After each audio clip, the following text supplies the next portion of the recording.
कैसे हैं आप लोग। आज हम इस वीडियो में बात करने वाले हैं एचबीएससी की जो हमारी केमिस्ट्री की यूनिट है halo alkane and hello arene. उसके आज हम पीवाईक्यू डिस्कस करेंगे जो कि हमारे रहेंगे 2013 से 2025 तक के। तो चलिए शुरू करते हैं बिना किसी टाइम वेस्टिंग के। सबसे पहले हम डिस्कस करने वाले हैं जो हमारे मल्टीपल चॉइस क्वेश्चंस होते हैं हेलो एल्केन और हेलो एरीन के, जो 2013 से 2025 में आए हुए हैं, वो हम डिस्कस करेंगे। तो इसमें हमारा सबसे पहला क्वेश्चन रहेगा कि which of the following organic compound are formed by Wurtz reaction. कहता है कि जो हमारी वुड्स रिएक्शन है उसमें किस टाइप का ऑर्गेनिक कंपाउंड बनेगा। तो देखो वुड्स रिएक्शन में हमने क्या पढ़ा था कि हम अल्काइल हैलाइड लेके चलते हैं, है ना, कोई भी अल्काइल हैलाइड हो गया और इसके हम दो मॉलिक्यूल लेके चलते हैं और इसकी हम रिएक्शन करवाते हैं दो मॉलिक्यूल सोडियम के साथ में इन the presence of dry ether. Dry ether इसके साथ में हम रिएक्शन करवाते हैं। फिर होता क्या है, ये दोनों मॉलिक्यूल जो सोडियम के हैं ये क्या करते हैं, इन दोनों मॉलिक्यूल हेलोजन को अपने साथ में ले जाते हैं और क्या बन के बाहर निकल जाते हैं, 2 मोल ऑफ NaX बन के बाहर निकल जाते हैं। और ये जो अल्काइल ग्रुप बचा है R और R, ये आपस में क्या हो जाते हैं, कनेक्ट हो जाते हैं। तो ये जो मॉलिक्यूल हमारा बना है ये क्या है, अल्काइल ग्रुप से बना है, यानी ये हमारा हाइड्रोकार्बन है। तो यहाँ पे क्या होगा, देखो हाइड्रोकार्बन का मतलब क्या है कि कार्बन और हाइड्रोजन से मिलने वाला कंपाउंड। तो अल्काइल ग्रुप आर ग्रुप हमारा कौन सा होता है, हमारा होता है या तो हम CH3 लगा लें या C2H5 लगा लें या C3H7 लगा लें, उन्हीं को कहते हैं हम अल्काइल ग्रुप, है ना। तो इस टाइप के दो मॉलिक्यूल अटैच होते हैं, तो दो मॉलिक्यूल अटैच होंगे तो भी क्या रहेगा, हाइड्रोकार्बन ही तो है। देखो हाइड्रोजन और कार्बन, तो यहाँ पे कौन सा कंपाउंड बन रहा है, हमारा हाइड्रोकार्बन बन रहा है। तो हमारा आंसर हो जाएगा हाइड्रोकार्बन। और इसकी एक्सप्लेनेशन हमने यहाँ पे लिख रखी है कि in Wurtz reaction alkyl halide react with sodium. बस इन्हीं के बारे में बता रखा है कि हमने अल्काइल हैलाइड रिएक्ट करता है सोडियम के साथ में इन ड्राई इथर की प्रेजेंस में टू गिव हायर एल्केन्स, और वो हमें क्या देता है, हायर एल्केन्स देता है जिनको हम हाइड्रोकार्बन बोलते हैं। ठीक है, तो ये हमारा पहला क्वेश्चन था और ये क्वेश्चन हमारा आया हुआ है एचबीएससी 2019 के अंदर। अब हम नेक्स्ट क्वेश्चन देखते हैं। देखो नेक्स्ट क्वेश्चन है हमारा कि एक सेकंड में इसका साइज बड़ा कर देता हूं। देखो नेक्स्ट क्वेश्चन है हमारा कि in the preparation of alkyl halide. अब आपने क्या बनाना है, आपने बनाना है अल्काइल हैलाइड। अल्काइल को हम R ग्रुप से रिप्रेजेंट करते हैं और हैलाइड को हम X ग्रुप से रिप्रेजेंट करते हैं। ठीक है, रिएजेंट इज प्रेफर्ड, कौन सा रिएजेंट प्रेफर किया जाएगा। तो देखो यहाँ पे कई तरीके के रिएजेंट लिख रखे हैं। एक तो HX प्लस में ZnCl2 लिख रखा है, और देखो इस वाले रिएजेंट को हम क्या बोलते हैं, हम बोलते हैं लुकास रिएजेंट। अगर आपको याद हो तो ये 1 नंबर में कई बार पूछ लिया जाता है। ठीक है, तो ये है हमारा लुकास रिएजेंट, इससे भी अल्काइल हैलाइड बनता है। PX3 इससे भी हमारा अल्काइल हैलाइड बनता है, PCl5 से भी बनता है और SOCl2 से भी बनता है। यानी चारों के चारों रिएजेंट अल्काइल हैलाइड बनाने में इस्तेमाल करे जाते हैं। लेकिन इसने पूछा है कि कौन सा प्रेफर किया जाएगा, तो हम प्रेफर उसी रिएजेंट को करते हैं जिसमें साइड प्रोडक्ट क्या निकलते हैं, गैसियस निकलते हैं। तो यहाँ पे जो हमारा ये SOCl2 है ना, जब ये रिएजेंट इस्तेमाल किया जाता है तो उस रिएक्शन को बोला जाता है डार्जन्स रिएक्शन, है ना, डार्जन्स रिएक्शन। आपने पढ़ा भी होगा इस रिएक्शन के बारे में। तो इस जब हम इसको डालते हैं ना अल्काइल हैलाइड बनाने के लिए, तो जो साइड प्रोडक्ट निकलते हैं वो सारे के सारे गैसियस निकलते हैं। और साइड प्रोडक्ट अगर गैसियस निकल रहे हैं तो हवा बन के बाहर निकल जाएंगे और हमें क्या मिलेगा, मेन प्रोडक्ट मिलेगा। तो यहाँ पे SOCl2 को प्रेफर किया जाता है ये बनाने के लिए। एक्सप्लेनेशन में आप लिखेंगे, अगर बाई चांस आपको याद रखना है तो आप ये याद रखेंगे कि SOCl2 converts alcohol to alkyl chloride. वो अल्काइल क्लोराइड में बदल देता है अल्कोहल को विद गैसियस बाय प्रोडक्ट, क्योंकि साइड प्रोडक्ट्स क्या निकलते हैं, गैसियस निकलते हैं। SO2 और HCl ये दो साइड प्रोडक्ट निकलते हैं जो दोनों की गैस की फॉर्म में बाहर निकल जाते हैं, गिविंग ए प्योर प्रोडक्ट, और हमें प्योर प्रोडक्ट मिल जाता है। अब हम नेक्स्ट देखते हैं। देखो क्वेश्चन नंबर 3 है हमारे पास में कि in the given alkyl halide, हमारे पास में कोई अल्काइल हैलाइड दिया हुआ है, which one has minimum boiling point. तो ये कहता है कि किसका सबसे कम बॉइलिंग पॉइंट होगा। तो अब देखो मैंने क्या बताया था, अगर आपको याद हो, अगर आपने हमारे पूरे लेक्चर्स देखे हैं, जो बड़े वाले लेक्चर्स हैं हेलो एल्केन और हेलो एरीन में, वहां पे हमने डिटेल्ड एक्सप्लेनेशन कर रखी है। तो अगर आपने वो देखना है तो मैं इसके आई बटन में भी प्रोवाइड करवा दूंगा और डिस्क्रिप्शन में भी इसका लिंक प्रोवाइड करवा दूंगा। ठीक है, तो कहता है कि बॉइलिंग पॉइंट सबसे लो किसका होगा। तो आपको क्या याद रखना है, आपको याद रखना है कि जो बॉइलिंग पॉइंट होता है ना वो डायरेक्टली प्रोपोर्शनल होता है मॉलिक्यूलर मास के, यानी मोलर मास के। जितना ज्यादा मोलर मास बढ़ता जाएगा उतना ज्यादा बॉइलिंग पॉइंट बढ़ता जाएगा, और जितना घटता जाएगा उतना बॉइलिंग पॉइंट घटता जाएगा। तो यहाँ पे देखो सभी जो पहले वाले जो फंक्शनल ग्रुप वो तो सेम है। देखो पहले वाले जो अल्काइल ग्रुप हैं वो सारे के सेम है, C2H5 C2H5 C2H5 है। लेकिन यहाँ देखो फ्लोरीन, आयोडीन, क्लोरीन और ब्रोमीन, और मुझे पता है कि साइज कैसे बढ़ता है, सबसे कम साइज होता है फ्लोरीन का, फिर होता है क्लोरीन का, फिर होता है ब्रोमीन का और फिर होता है आयोडीन का। सबसे बड़ा साइज किसका होता है, आयोडीन का होता है। तो जितना ज्यादा मास उतना ज्यादा बॉइलिंग पॉइंट, तो मैक्सिमम बॉइलिंग पॉइंट तो आयोडीन का होना चाहिए और मिनिमम बॉइलिंग पॉइंट किसका होना चाहिए, फ्लोरीन वाले का होना चाहिए। तो इसने हमसे क्या पूछा है, मिनिमम पूछा है। तो आंसर क्या आ जाएगा हमारा, C2H5F आ जाएगा। ठीक है, तो ये इसका आंसर हो गया। यहाँ पे हमने इसका वो बता रखा है, इसकी एक्सप्लेनेशन कि बॉइलिंग पॉइंट जो होता है वो बढ़ता है विद हेलोजन साइज, जैसे जैसे साइज बढ़ेगा वैसे वैसे बॉइलिंग पॉइंट बढ़ेगा। Due to stronger dispersion force, क्योंकि इनका डिस्पर्सन फोर्स बढ़ने लग जाता है। फ्लोरीन इज स्मॉलेस्ट और इसीलिए इसका लोवेस्ट बॉइलिंग पॉइंट हो जाएगा। अब हम नेक्स्ट देखते हैं।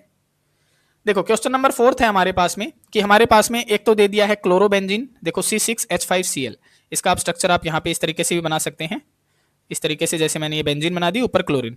तो कह रहा है कि C6H5Cl किसके साथ में रिएक्ट कर रहा है, CH3Cl के साथ में रिएक्ट कर रहा है, CH3Cl के साथ में इन the presence of 2 molecule of Na के साथ में। और आगे दे रखा है कि ड्राई ईथर की प्रेजेंस में, और बाहर क्या निकल रहा है, 2 मॉलिक्यूल सोडियम निकल रहे हैं और दोनों सोडियम के मॉलिक्यूल इन दोनों क्लोरीन के साथ में निकल रहे हैं। देखो 2 मोल ऑफ NaCl बाहर निकल गए, बाहर निकल गए। तो बचा क्या, एक तो बेंजीन बच गया, दूसरा ये CH3 ग्रुप बच गया, ये आपस में अटैच हो रहे हैं। तो ये जो रिएक्शन है ना हमारी, इस रिएक्शन का नाम है Wurtz Fittig reaction, Wurtz Fittig reaction. तो ये आपने याद भी रखनी है भाई, ये नेमिंग रिएक्शन है। ठीक है, वुड्स फिटिंग रिएक्शन है। तो ये कहता है दिस रिएक्शन इज, तो ये कौन सी रिएक्शन है, तो सीधी सी बात बता दो कि ये वुड्स फिटिंग रिएक्शन है भाई। ठीक है, इसमें क्या होता है, वुड्स फिटिंग रिएक्शन के अंदर रिएक्शन होती है एक तो अराइल हैलाइड के बीच में, देखो ये रहा aryl halide, and alkyl halide के बीच में, ये रहा अल्काइल हैलाइड, विद सोडियम, ये रहा sodium, giving aryl alkyl product. और हमें क्या देता है, अराइल अल्काइल प्रोडक्ट। देखो ये अराइल ग्रुप है और ये अल्काइल ग्रुप है। इज वुड्स फिटिंग रिएक्शन, वो वुड्स फिटिंग रिएक्शन हो जाती है। अब हमारा नेक्स्ट क्वेश्चन देखते हैं। देखो नेक्स्ट क्वेश्चन है हमारे पास में कि the ease of dehydrohalogenation of alkyl halide with alcoholic KOH is, कहता है कि सबसे आसानी से डिहाइड्रोहेलोजिनेशन रिएक्शन किस में हो जाएगी। तो देखो यहाँ पे डिहाइड्रोहेलोजिनेशन का मतलब क्या होता है, देखो डी का मतलब होता है हटना, हाइड्रो का मतलब होता है हाइड्रोजन हट रही है। ठीक है, हेलोजिनेशन एक हेलोजन भी हट रही है, कोई भी हेलोजन ग्रुप भी हट रही है। तो ऑफ अल्काइल हैलाइड किसकी हट रही है, अल्काइल हैलाइड की हट रही है। तो ये बताओ कि सबसे फास्ट किस में हटेगी। तो यहाँ पे देखो इसका प्रॉपर आंसर बता रखा है कि सबसे पहले टर्सरी में हटेगी, वो सबसे ज्यादा रिएक्टिव होता है, फिर सेकेंडरी में हटेगी और फिर किस में हटेगी, प्राइमरी में हटेगी। अब इसका रीजन आपने क्या बताना है, तो रीजन में ये कहता है कि जो एलिमिनेशन होता है ना, यानी जो निकल रहे हैं, हाइड्रोजन निकल रहा है, हेलोजन निकल रहा है, ये जो एलिमिनेशन होता है वो बढ़ जाता है। कब बढ़ता है, विद कार्बोकटायन स्टेबिलिटी। जितनी ज्यादा कार्बोकटायन की स्टेबिलिटी बढ़ती है उतना ज्यादा एलिमिनेशन बढ़ता है। और हमें पता है कि जो टर्सरी हैलाइड होता है, जो टर्सरी अल्काइल हैलाइड होता है, वो कार्बोकटायन सबसे ज्यादा स्टेबल होता है। इसीलिए हम क्या रीजन बताएंगे कि tertiary, secondary and then primary. Tertiary में सबसे ज्यादा यानी सबसे फास्ट एलिमिनेशन चलेगा। क्यों चलेगा, क्योंकि टर्सरी कार्बोकटायन सबसे ज्यादा स्टेबल होता है। देखो ये होता है टर्सरी कार्बोकटायन, जैसे मैं बताता हूँ, कोई हेलोजन ले लेता हूँ यहाँ पे, देखो मैंने ये ले लिया, इस तरीके लिख लेता हूँ CH3 और CH3, और यहाँ पे मैंने जैसे हेलोजन लगा दिया। ठीक है, अब वो कह रहा है कि अगर मैंने इसके अंदर क्या डाल दिया, एल्कोहलिक KOH डाल दिया, एल्कोहलिक KOH, तो वो कहता है कि इसमें एक तो हाइड्रोजन निकलना चाहिए, जैसे मैं कह दूं कि ये निकल जाएगा, और एक हेलोजन, जैसे मैं कह दूं कि ये निकलना जाएगा। तो यहाँ पे बनेगा क्या, देखो यहाँ से हाइड्रोजन निकल जाएगा, तो यहाँ पे क्या बनेगा, यहाँ पे एक कार्बोकटायन बन जाएगा, यहाँ पे कार्बोकटायन बन जाएगा। तो कार्बन के ऊपर जिसके ऊपर पॉजिटिव चार्ज होगा वहां पे क्या कहलाया जाएगा, देखो जिसके ऊपर पॉजिटिव चार्ज है, अगर वो 3 कार्बन से अटैच है तो वो टर्सरी कार्बोकटायन बन जाता है, और टर्सरी कार्बोकटायन सबसे ज्यादा स्टेबल होता है। तो स्टेबिलिटी के दौरान बढ़ने के लिए हम क्या करते हैं, टर्सरी कार्बोकटायन सबसे फास्ट रिएक्ट करता है, सबसे फास्ट क्या करता है, डिहाइड्रोहेलोजिनेशन रिएक्शन शो करता है। तो ये इसका ऑर्डर हो जाएगा। अब हम नेक्स्ट रिएक्शन करते हैं। देखो नेक्स्ट क्वेश्चन है हमारे पास में कि विच ऑन हीटिंग, कि हम किसे गर्म करेंगे विद KOH, एक्वियस KOH के साथ में, प्रोड्यूसेस एसिटल्डिहाइड, और हमें क्या मिल जाए, एसिटल्डिहाइड मिल जाए। तो देखो यहाँ पे क्या बताया है इसने, सबसे पहले हम एक्सप्लेनेशन की तरफ ध्यान देते हैं, फिर हम यहाँ पे देखेंगे। कहता है कि जो जैम डाइहैलाइड होते हैं, देखो 2 तरीके के डाइहैलाइड आप वर्ड सुनेंगे, एक तो जैम डाइहैलाइड और दूसरा आप सुनेंगे विसिनल डाइहैलाइड, विसिनल डाइहैलाइड। अब जैम डाइहैलाइड क्या होते हैं, जैसे जब मैं कोई कार्बन की चेन बनाता हूं तो एक ही कार्बन के ऊपर अगर मैं 2 हेलोजन लगा दूं तो वो तो होते हैं जैम डाइहैलाइड। और विसिनल डाइहैलाइड होते हैं जैसे 2 कार्बन की अगर कोई चेन है तो एक एक हेलोजन एक एक कार्बन के ऊपर अटैच हो, जैसे एक यहाँ पे अटैच कर दूं, एक यहाँ पे अटैच कर दूं, तो ये होता है विसिनल डाइहैलाइड। ठीक है, तो अब ये कहता है कि अगर मैं एक्वियस KOH के साथ में इसको गर्म करना शुरू कर दूं तो कौन सा मॉलिक्यूल एसिटल्डिहाइड बनाएगा। तो एक्वियस KOH पता है क्या करता है, जैसे मैं यहाँ पे जेम डाइहैलाइड के साथ में रिएक्शन कर रहा हूं, ये है जेम डाइहैलाइड, और मैं एक्वियस KOH के साथ में इसकी रिएक्शन करता हूं, तो ये क्या करता है, ये जितने भी क्लोरीन होते हैं ना उनको तो अपने साथ में ले जाता है और उनके स्थान पे OH मॉलिक्यूल अटैच कर देता है। तो यहां से अगर क्लोरीन जाएगा तो इनके स्थान पे OH अटैच कर देगा, देखो CH3 CH OH और OH।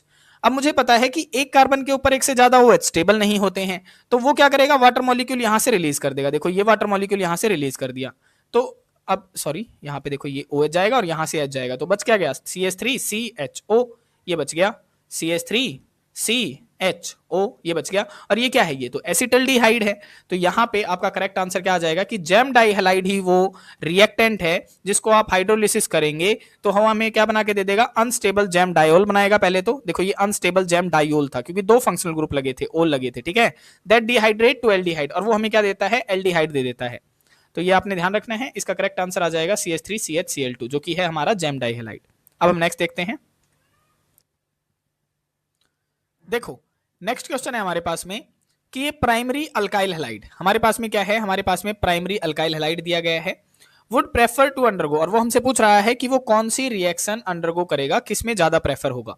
तो देखो सबसे पहले उसने कहा है कि क्या वो SN2 रिएक्शन करेगा, तो हमें पता है कि SN2 रिएक्शन के लिए जो ऑर्डर होता है ना अल्काइल हैलाइड का, वो होता है प्राइमरी, फिर होता है सेकेंडरी, और फिर होता है टर्सरी। ये आपने ऑर्डर याद रखना है SN2 के लिए।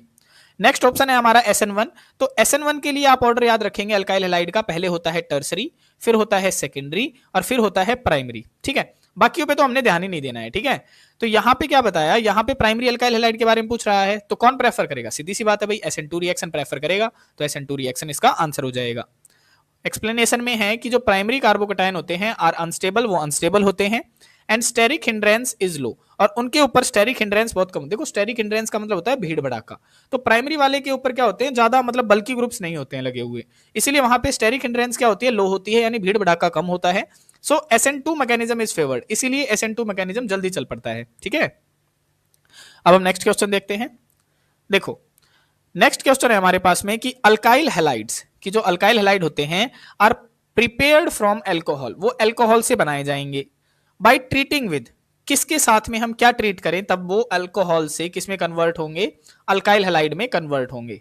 एल्कोहल से हमें क्या बनाना है, देखो एल्कोहल हमारे पास में होता है ROH, और हमें बनाना है अल्काइल हैलाइड यानी RX, ये हमें बनाना है। तो देखो ये क्या है, HCl प्लस में ZnCl2, ये होता है लुकास रिएजेंट, और हमने पहले भी बताया था कि लुकास रिएजेंट का मेनली इस्तेमाल ही इसीलिए किया जाता है कि अल्कोहल से हम क्या बना लें, अल्काइल हैलाइड बना लें। तो ये हो सकता है हमारा आंसर, है ना। दूसरे में वो कहता है कि H2SO4 एंड पोटासियम आयोडाइड, अगर हम इसका इस्तेमाल करें तो क्या होगा। देखो इसमें क्या होता है, जो H2SO4 होता है ना, वो एक ऑक्सीडाइजिंग एजेंट होता है, और जब हम इसकी रिएक्शन करवाते हैं ना अल्कोहल के साथ में, तो बन तो जाता है अल्काइल आयोडाइड, लेकिन वो स्टेबल नहीं होता है, और वो लास्ट में क्या प्रोडक्ट मिलता है, हमें आयोडीन मिलता है, ऑक्सीडाइज कर देता है वो आयोडीन को। तो ये आप ध्यान रखेंगे, ये नहीं हो सकता भाई। सेकंड में क्या रखा है कि NaCl प्लस में H2SO4, देखो ये हो सकता था, लेकिन फिर से वही चीज आ जाती है, तो ये भी नहीं होगा, और लास्ट में तो नन है। तो इसका करेक्ट आंसर क्या आ जाएगा हमारा, HCl प्लस में ZnCl2, जिसे हम बोलते हैं लुकास रिएजेंट, ठीक है, converts alcohol into alkyl chloride. अब हम नेक्स्ट क्वेश्चन देखते हैं। देखो नेक्स्ट क्वेश्चन है हमारे पास में कि फोस्जीन इज, तो फोस्जीन गैस का फार्मूला क्या होता है, तो फोस्जीन गैस का फार्मूला है COCl2, ये आपने याद रखना है, जिसे हम बोलते हैं कार्बोनिल क्लोराइड। नेक्स्ट क्वेश्चन है हमारे पास में कि which has highest dipole moment in the following. अब इसमें से वो हमसे क्या पूछ रहा है, सबसे ज्यादा डाइपोल मोमेंट किसका होता है। देखो डाइपोल मोमेंट को हम रिप्रेजेंट करते हैं म्यू से, और ये बराबर होता है चार्ज मल्टीप्लाई में डिस्टेंस के, इनके बराबर होता है। तो यहां पे अगर मैं डिस्टेंस का फैक्टर देखूं, तो डिस्टेंस का फैक्टर मुझे आयोडीन दिख रहा है, क्योंकि आयोडीन का साइज बड़ा होता है, तो CH3 और आयोडीन के बीच में सबसे ज्यादा बॉन्ड लेंथ पाई जाएगी, है ना, अगर मैं डिस्टेंस के थ्रू देखूं।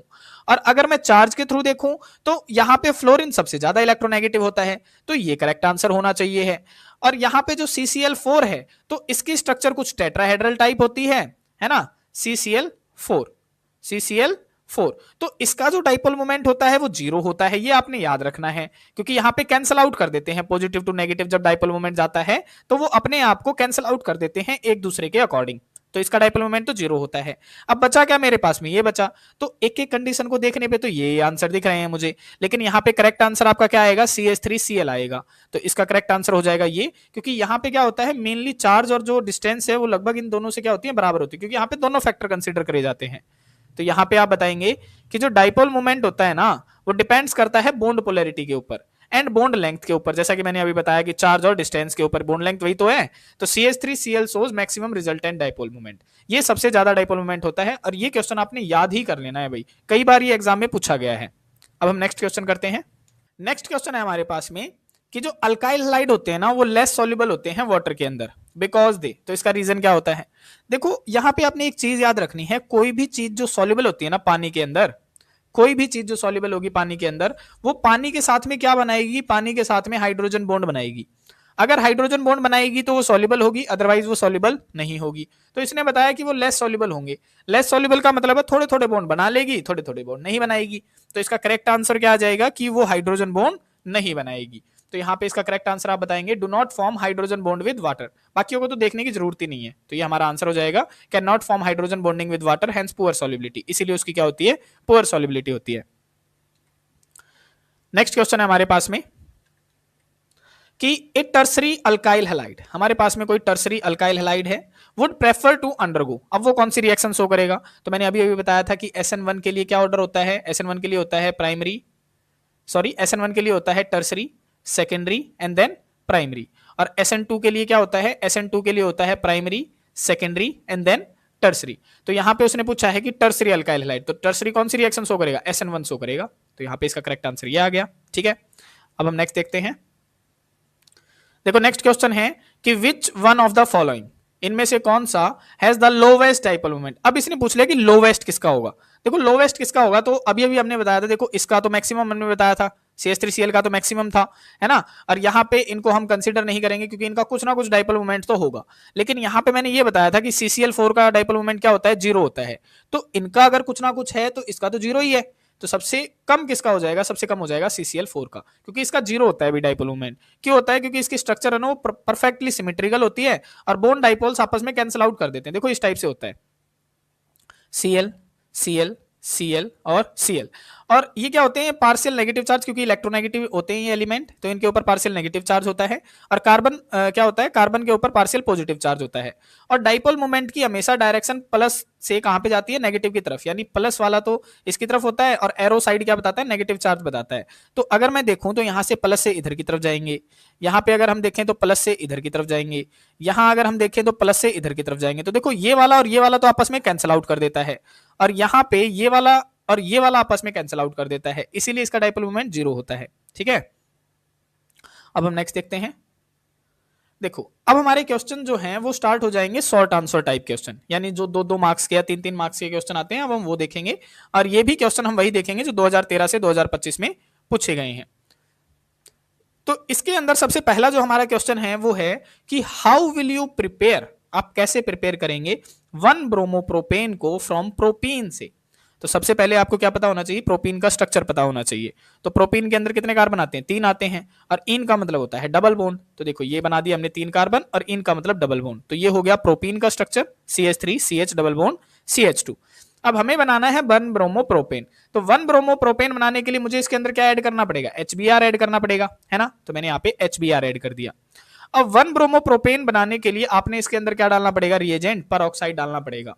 और जैसे ही हम किसी रिएक्शन के अंदर परऑक्साइड रिएजेंट डालते हैं तो वहां पे हमारा रूल फॉलो होता है anti Markovnikov rule, NTMR rule. और NTMR रूल क्या कहता है, NTMR रूल कहता है कि जो पॉजिटिव चार्ज स्पीसीज होती हैं, पॉजिटिव चार्ज स्पीसीज होती हैं, वो हमेशा उस डबली या फिर उस ट्रिपली बॉन्डेड कार्बन के पास में जाती हैं जिसके पास में less number of hydrogen atom होते हैं, less number of hydrogen atom होते हैं। तो यहां पे अब हम समझते हैं, देखो यहां पे H के ऊपर होता है पॉजिटिव चार्ज, Br के ऊपर होता है नेगेटिव चार्ज। तो सीधी सी बात है कि पॉजिटिव चार्ज स्पीसी कहां जाएगी, उस कार्बन के पास में जाएगी जिसके पास में less number of hydrogen atom होंगे। तो डबली बॉन्डेड के पास में देखो, इसके पास में 1 है, इसके पास में 2 है, तो पॉजिटिव वाली सीधी सी बात है इसके पास में जाएगी। अब ये अगर इसके पास में गया है तो इसके ऊपर कौन सा चार्ज होना चाहिए, देखो पॉजिटिव वाला तो नेगेटिव के पास में जाएगा, तो इसके ऊपर होना चाहिए नेगेटिव चार्ज, है ना। अब इसके ऊपर नेगेटिव चार्ज कब आया होगा, जब देखो ये जो दो डबल बॉन्ड थे उनका एक बॉन्ड टूट के किसकी तरफ मूवमेंट करा होगा, इसकी तरफ मूवमेंट करा होगा, इस कार्बन की तरफ, तभी तो इस पे नेगेटिव चार्ज बना होगा, तभी तो ये आया होगा। तो अगर ये इधर मूवमेंट कर रहे हैं तो इसके ऊपर कौन सा चार्ज आएगा, पॉजिटिव चार्ज आएगा। और इस कार्बन पे पॉजिटिव आया है तो नेगेटिव वाला किस पे अटैक कर देगा, ये वाला नेगेटिव वाला इस वाले कार्बन पे अटैक कर देगा। तो देखो यहाँ पे तो बन जाएगा CH2, यहाँ सिंगल बॉन्ड रह जाएगा और यहाँ पे CH2 के साथ में Br अटैच हो जाएगा। देखो ये हमने कर दिया, तो ये बन गया हमारा 1 ब्रोमो प्रोपेन। तो इस तरीके से आपने याद रखनी है क्वेश्चन, ठीक है। अब हम नेक्स्ट देखते हैं।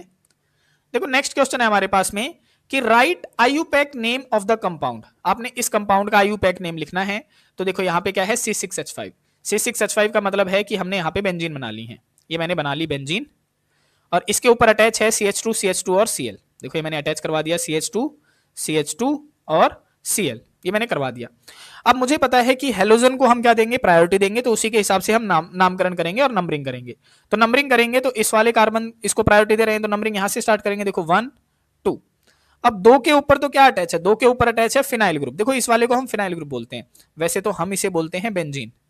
और बेंजीन में मुझे पता है कि चारों तरफ हाइड्रोजन होते हैं, लेकिन जब ये हाइड्रोजन यहां से हट जाता है ना और इसके स्थान पे कोई ग्रुप लग जाता है, कोई ग्रुप लग जाता है, तो इसे हम बोलना शुरू कर देते हैं फिनाइल, ठीक है। तो यहां पे इसको हम बोलेंगे फिनाइल। तो 2 के ऊपर लगा हुआ है फिनाइल, 1 के ऊपर लगा हुआ है क्लोरो, और 2 कार्बन को हम इथ बोलते हैं और सिंगल बॉन्ड के नाम का आ जाएगा एन। तो इसका नाम बन जाएगा 1 क्लोरो 2 फिनाइल इथेन। ये इसका आईयूपैक नेम बन गया। अब हम नेक्स्ट देखते हैं। देखो नेक्स्ट है हमारे पास में कि व्हाट इज डीहाइड्रोहेलोजिनेशन रिएक्शन। अब देखो डीहाइड्रोहेलोजिनेशन रिएक्शन का मतलब होता है, देखो डी का मतलब हटना, हाइड्रो का मतलब हाइड्रोजन हट रहा है, हेलोजन का मतलब हेलोजन भी हट रहा है, तो उस रिएक्शन को हम क्या कहेंगे। तो देखो ऐसी रिएक्शन जिसमें हाइड्रोजन और हेलोजन हटेगा, और ये कब हटेगा, जब हम उसके अंदर क्या डालेंगे, एल्कोहलिक KOH डालेंगे। अभी अभी 1 नंबर का क्वेश्चन भी हमने इसी के ऊपर पढ़ा था, है ना। तो आप क्या लिखेंगे कि व्हेन अल्काइल हैलाइड, जब कोई अल्काइल हैलाइड हीट किया जाता है विद एल्कोहलिक KOH। देखो मैं ये रिएक्शन पहले करवा के बताता हूं, फिर आपको समझ में आ जाएगा। देखो मैं मान लेता हूं कि मेरे पास में कोई अल्काइल हैलाइड है इस टाइप का, CH3 CH2 और यहां पे मैंने Cl लगा दिया। अब मैंने इसके अंदर क्या डाल दिया, मैंने इसके अंदर डाल दिया एल्कोहलिक KOH, ये मैंने डाल दिया। अब ये क्या करेगा, ये यहां से सबसे पहले क्या होगा, यहां से एक न्यूक्लियोफाइल जनरेट करेगा। देखो यहां पे पॉजिटिव चार्ज होता है, इसके ऊपर नेगेटिव चार्ज होता है। अब क्या होगा, OH नेगेटिव वाला सबसे पहले अटैक करना चाहेगा। तो OH नेगेटिव वाला क्या करता है, पॉजिटिव के ऊपर अटैक करता है, और मुझे पता है यहाँ पे पॉजिटिव चार्ज वाला कौन सा हो सकता है, हाइड्रोजन हो सकता है ये वाला। तो हाइड्रोजन क्या करता है, यहाँ पे अटैक करवाने के लिए अपने इलेक्ट्रॉन तो यहीं छोड़ देता है और खुद बाहर निकलता है, क्या बनके, H पॉजिटिव बनके निकल गया, H पॉजिटिव बनके। अब ये बाहर निकला है तो ये वाला जो OH नेगेटिव है वो बिना टाइम वेस्ट करे इसके ऊपर अटैक कर देगा, और जैसे ही इसके ऊपर अटैक करेगा ये बन जाएगा वाटर मॉलिक्यूल, ये बाहर निकल गया। अब ये वाला जो इलेक्ट्रॉन यहां छोड़ के गया था ये यहां पे तो रुकेंगे नहीं क्योंकि अनस्टेबल होगा, तो ये यहां से मूवमेंट स्टार्ट करते हैं और यहां पे डबल बॉन्ड बनाने की कोशिश करते हैं। अब जैसे ही ये डबल बॉन्ड बनाता है तो इस कार्बन के तो 4 बॉन्ड बन जाते हैं। देखो 1 2 और यहाँ पे 2 बन जाएंगे तो 4 हो गए, लेकिन इस कार्बन के 5 बॉन्ड बन जाते हैं। देखो 1 2 और यहाँ पे बनेगा तो तीसरा, चौथा और पांचवा। तो अब यहाँ पे क्लोरीन एक गुड लिविंग ग्रुप होने के कारण ये क्या करता है, अपने इलेक्ट्रॉन को साथ में लेके निकलता है, और जैसे ही ये साथ में लेके निकलता है तो ये निकलता है Cl नेगेटिव बनके, और इस नेगेटिव वाले पे अटैक कर देता है K पॉजिटिव, और क्या बन जाता है, KCl बनके बाहर निकल जाता है। देखो ये निकल गया बाहर। अब बचा क्या, तो देखो यहाँ पे बन जाएगा CH2 डबल बॉन्ड और ये CH2, तो ये बन गया CH2 डबल बॉन्ड CH2, यानी एल्कीन बन गई हमारे पास में। और यहाँ पे निकल क्या गया, देखो हाइड्रोजन निकल गया और हेलोजन निकल गया। तो इसी रिएक्शन को बोलते हैं हम डीहाइड्रोहेलोजिनेशन रिएक्शन। तो यही चीजें इसने यहाँ पे लिख रखी हैं कि जब कोई अल्काइल हैलाइड ट्रीट किया जाता है अल्कोहलिक KOH के साथ में, एक मॉलिक्यूल निकलता है HX नाम का, इज एलिमिनेटेड, वो एलिमिनेट होता है। देखो एक तो हाइड्रोजन निकलेगा, एक हेलोजन निकलेगा, ठीक है, एंड एल्कीन इज फॉर्म्ड, और एल्कीन बन जाता है। The hydrogen atom and halogen is removed from an alkyl halide molecule, so the reaction is known as dehydrogen halogenation reaction। तो इसीलिए इसका नाम भी यही पड़ गया क्योंकि हाइड्रोजन और हेलोजन निकल रहा है।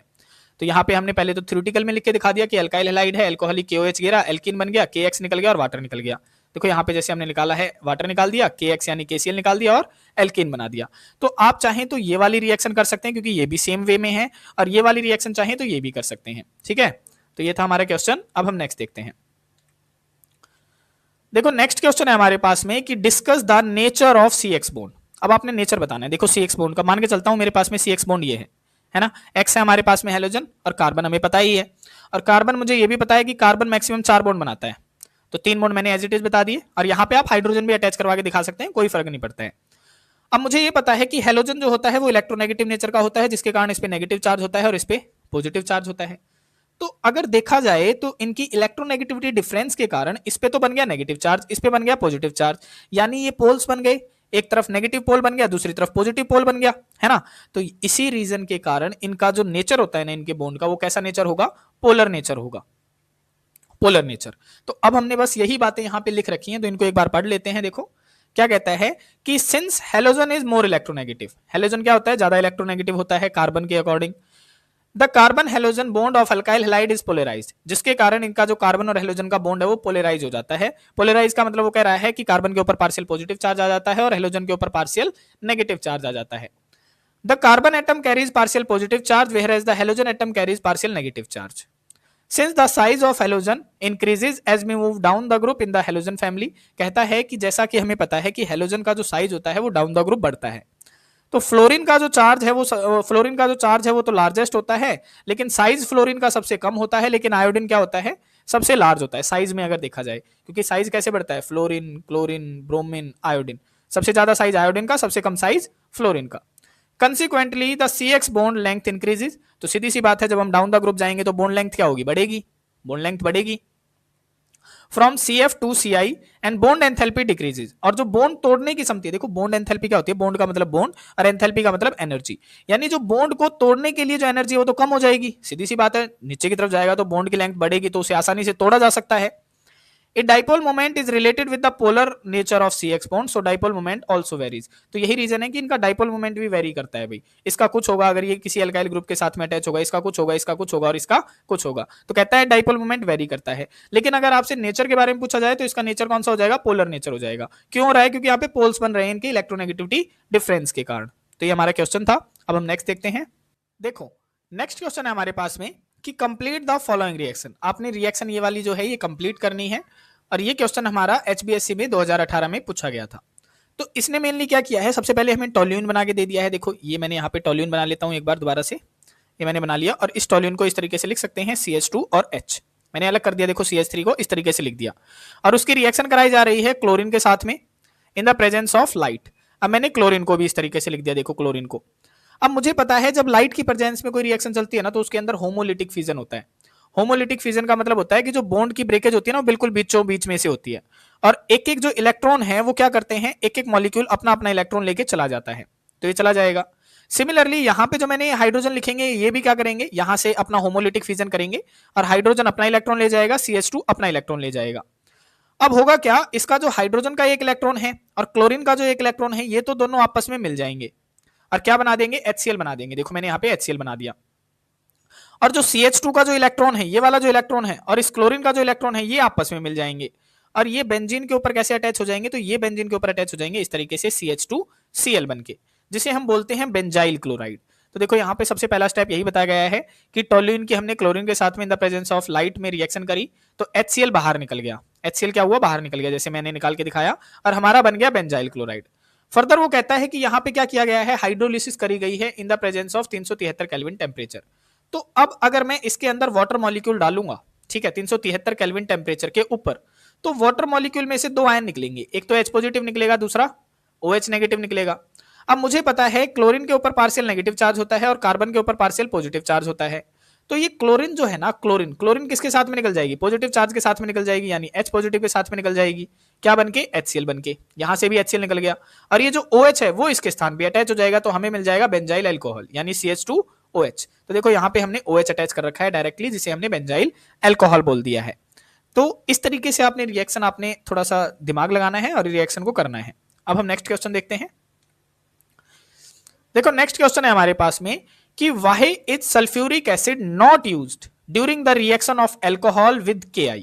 कहता है कि अगर मैं कोई अल्कोहल लेके चल रहा हूं, जैसे मैंने ROH मान लिया, ठीक है, और वो रिएक्शन करवा रहा है Ki के साथ में इन द प्रेजेंस ऑफ H2SO4 यानी सल्फ्यूरिक एसिड के साथ में, तो मैंने आपको एक चीज बताई थी कि जो सल्फ्यूरिक एसिड होता है वो एक ऑक्सीडाइजिंग एजेंट की तरह काम करता है, और वो इस आयोडीन को HI, बल्कि क्या होगा, देखो मेनली कैसे रिएक्शन चलनी चाहिए थी कि OH किसके साथ में निकल जाता, OH निकल जाता K के साथ में, क्या बन के, KOH बन के निकल जाता। ऐसा होना चाहिए था और आयोडीन यहाँ पे अटैच हो जाती है और हमें क्या मिल जाना चाहिए था, अल्काइल आयोडाइड मिल जाना चाहिए था।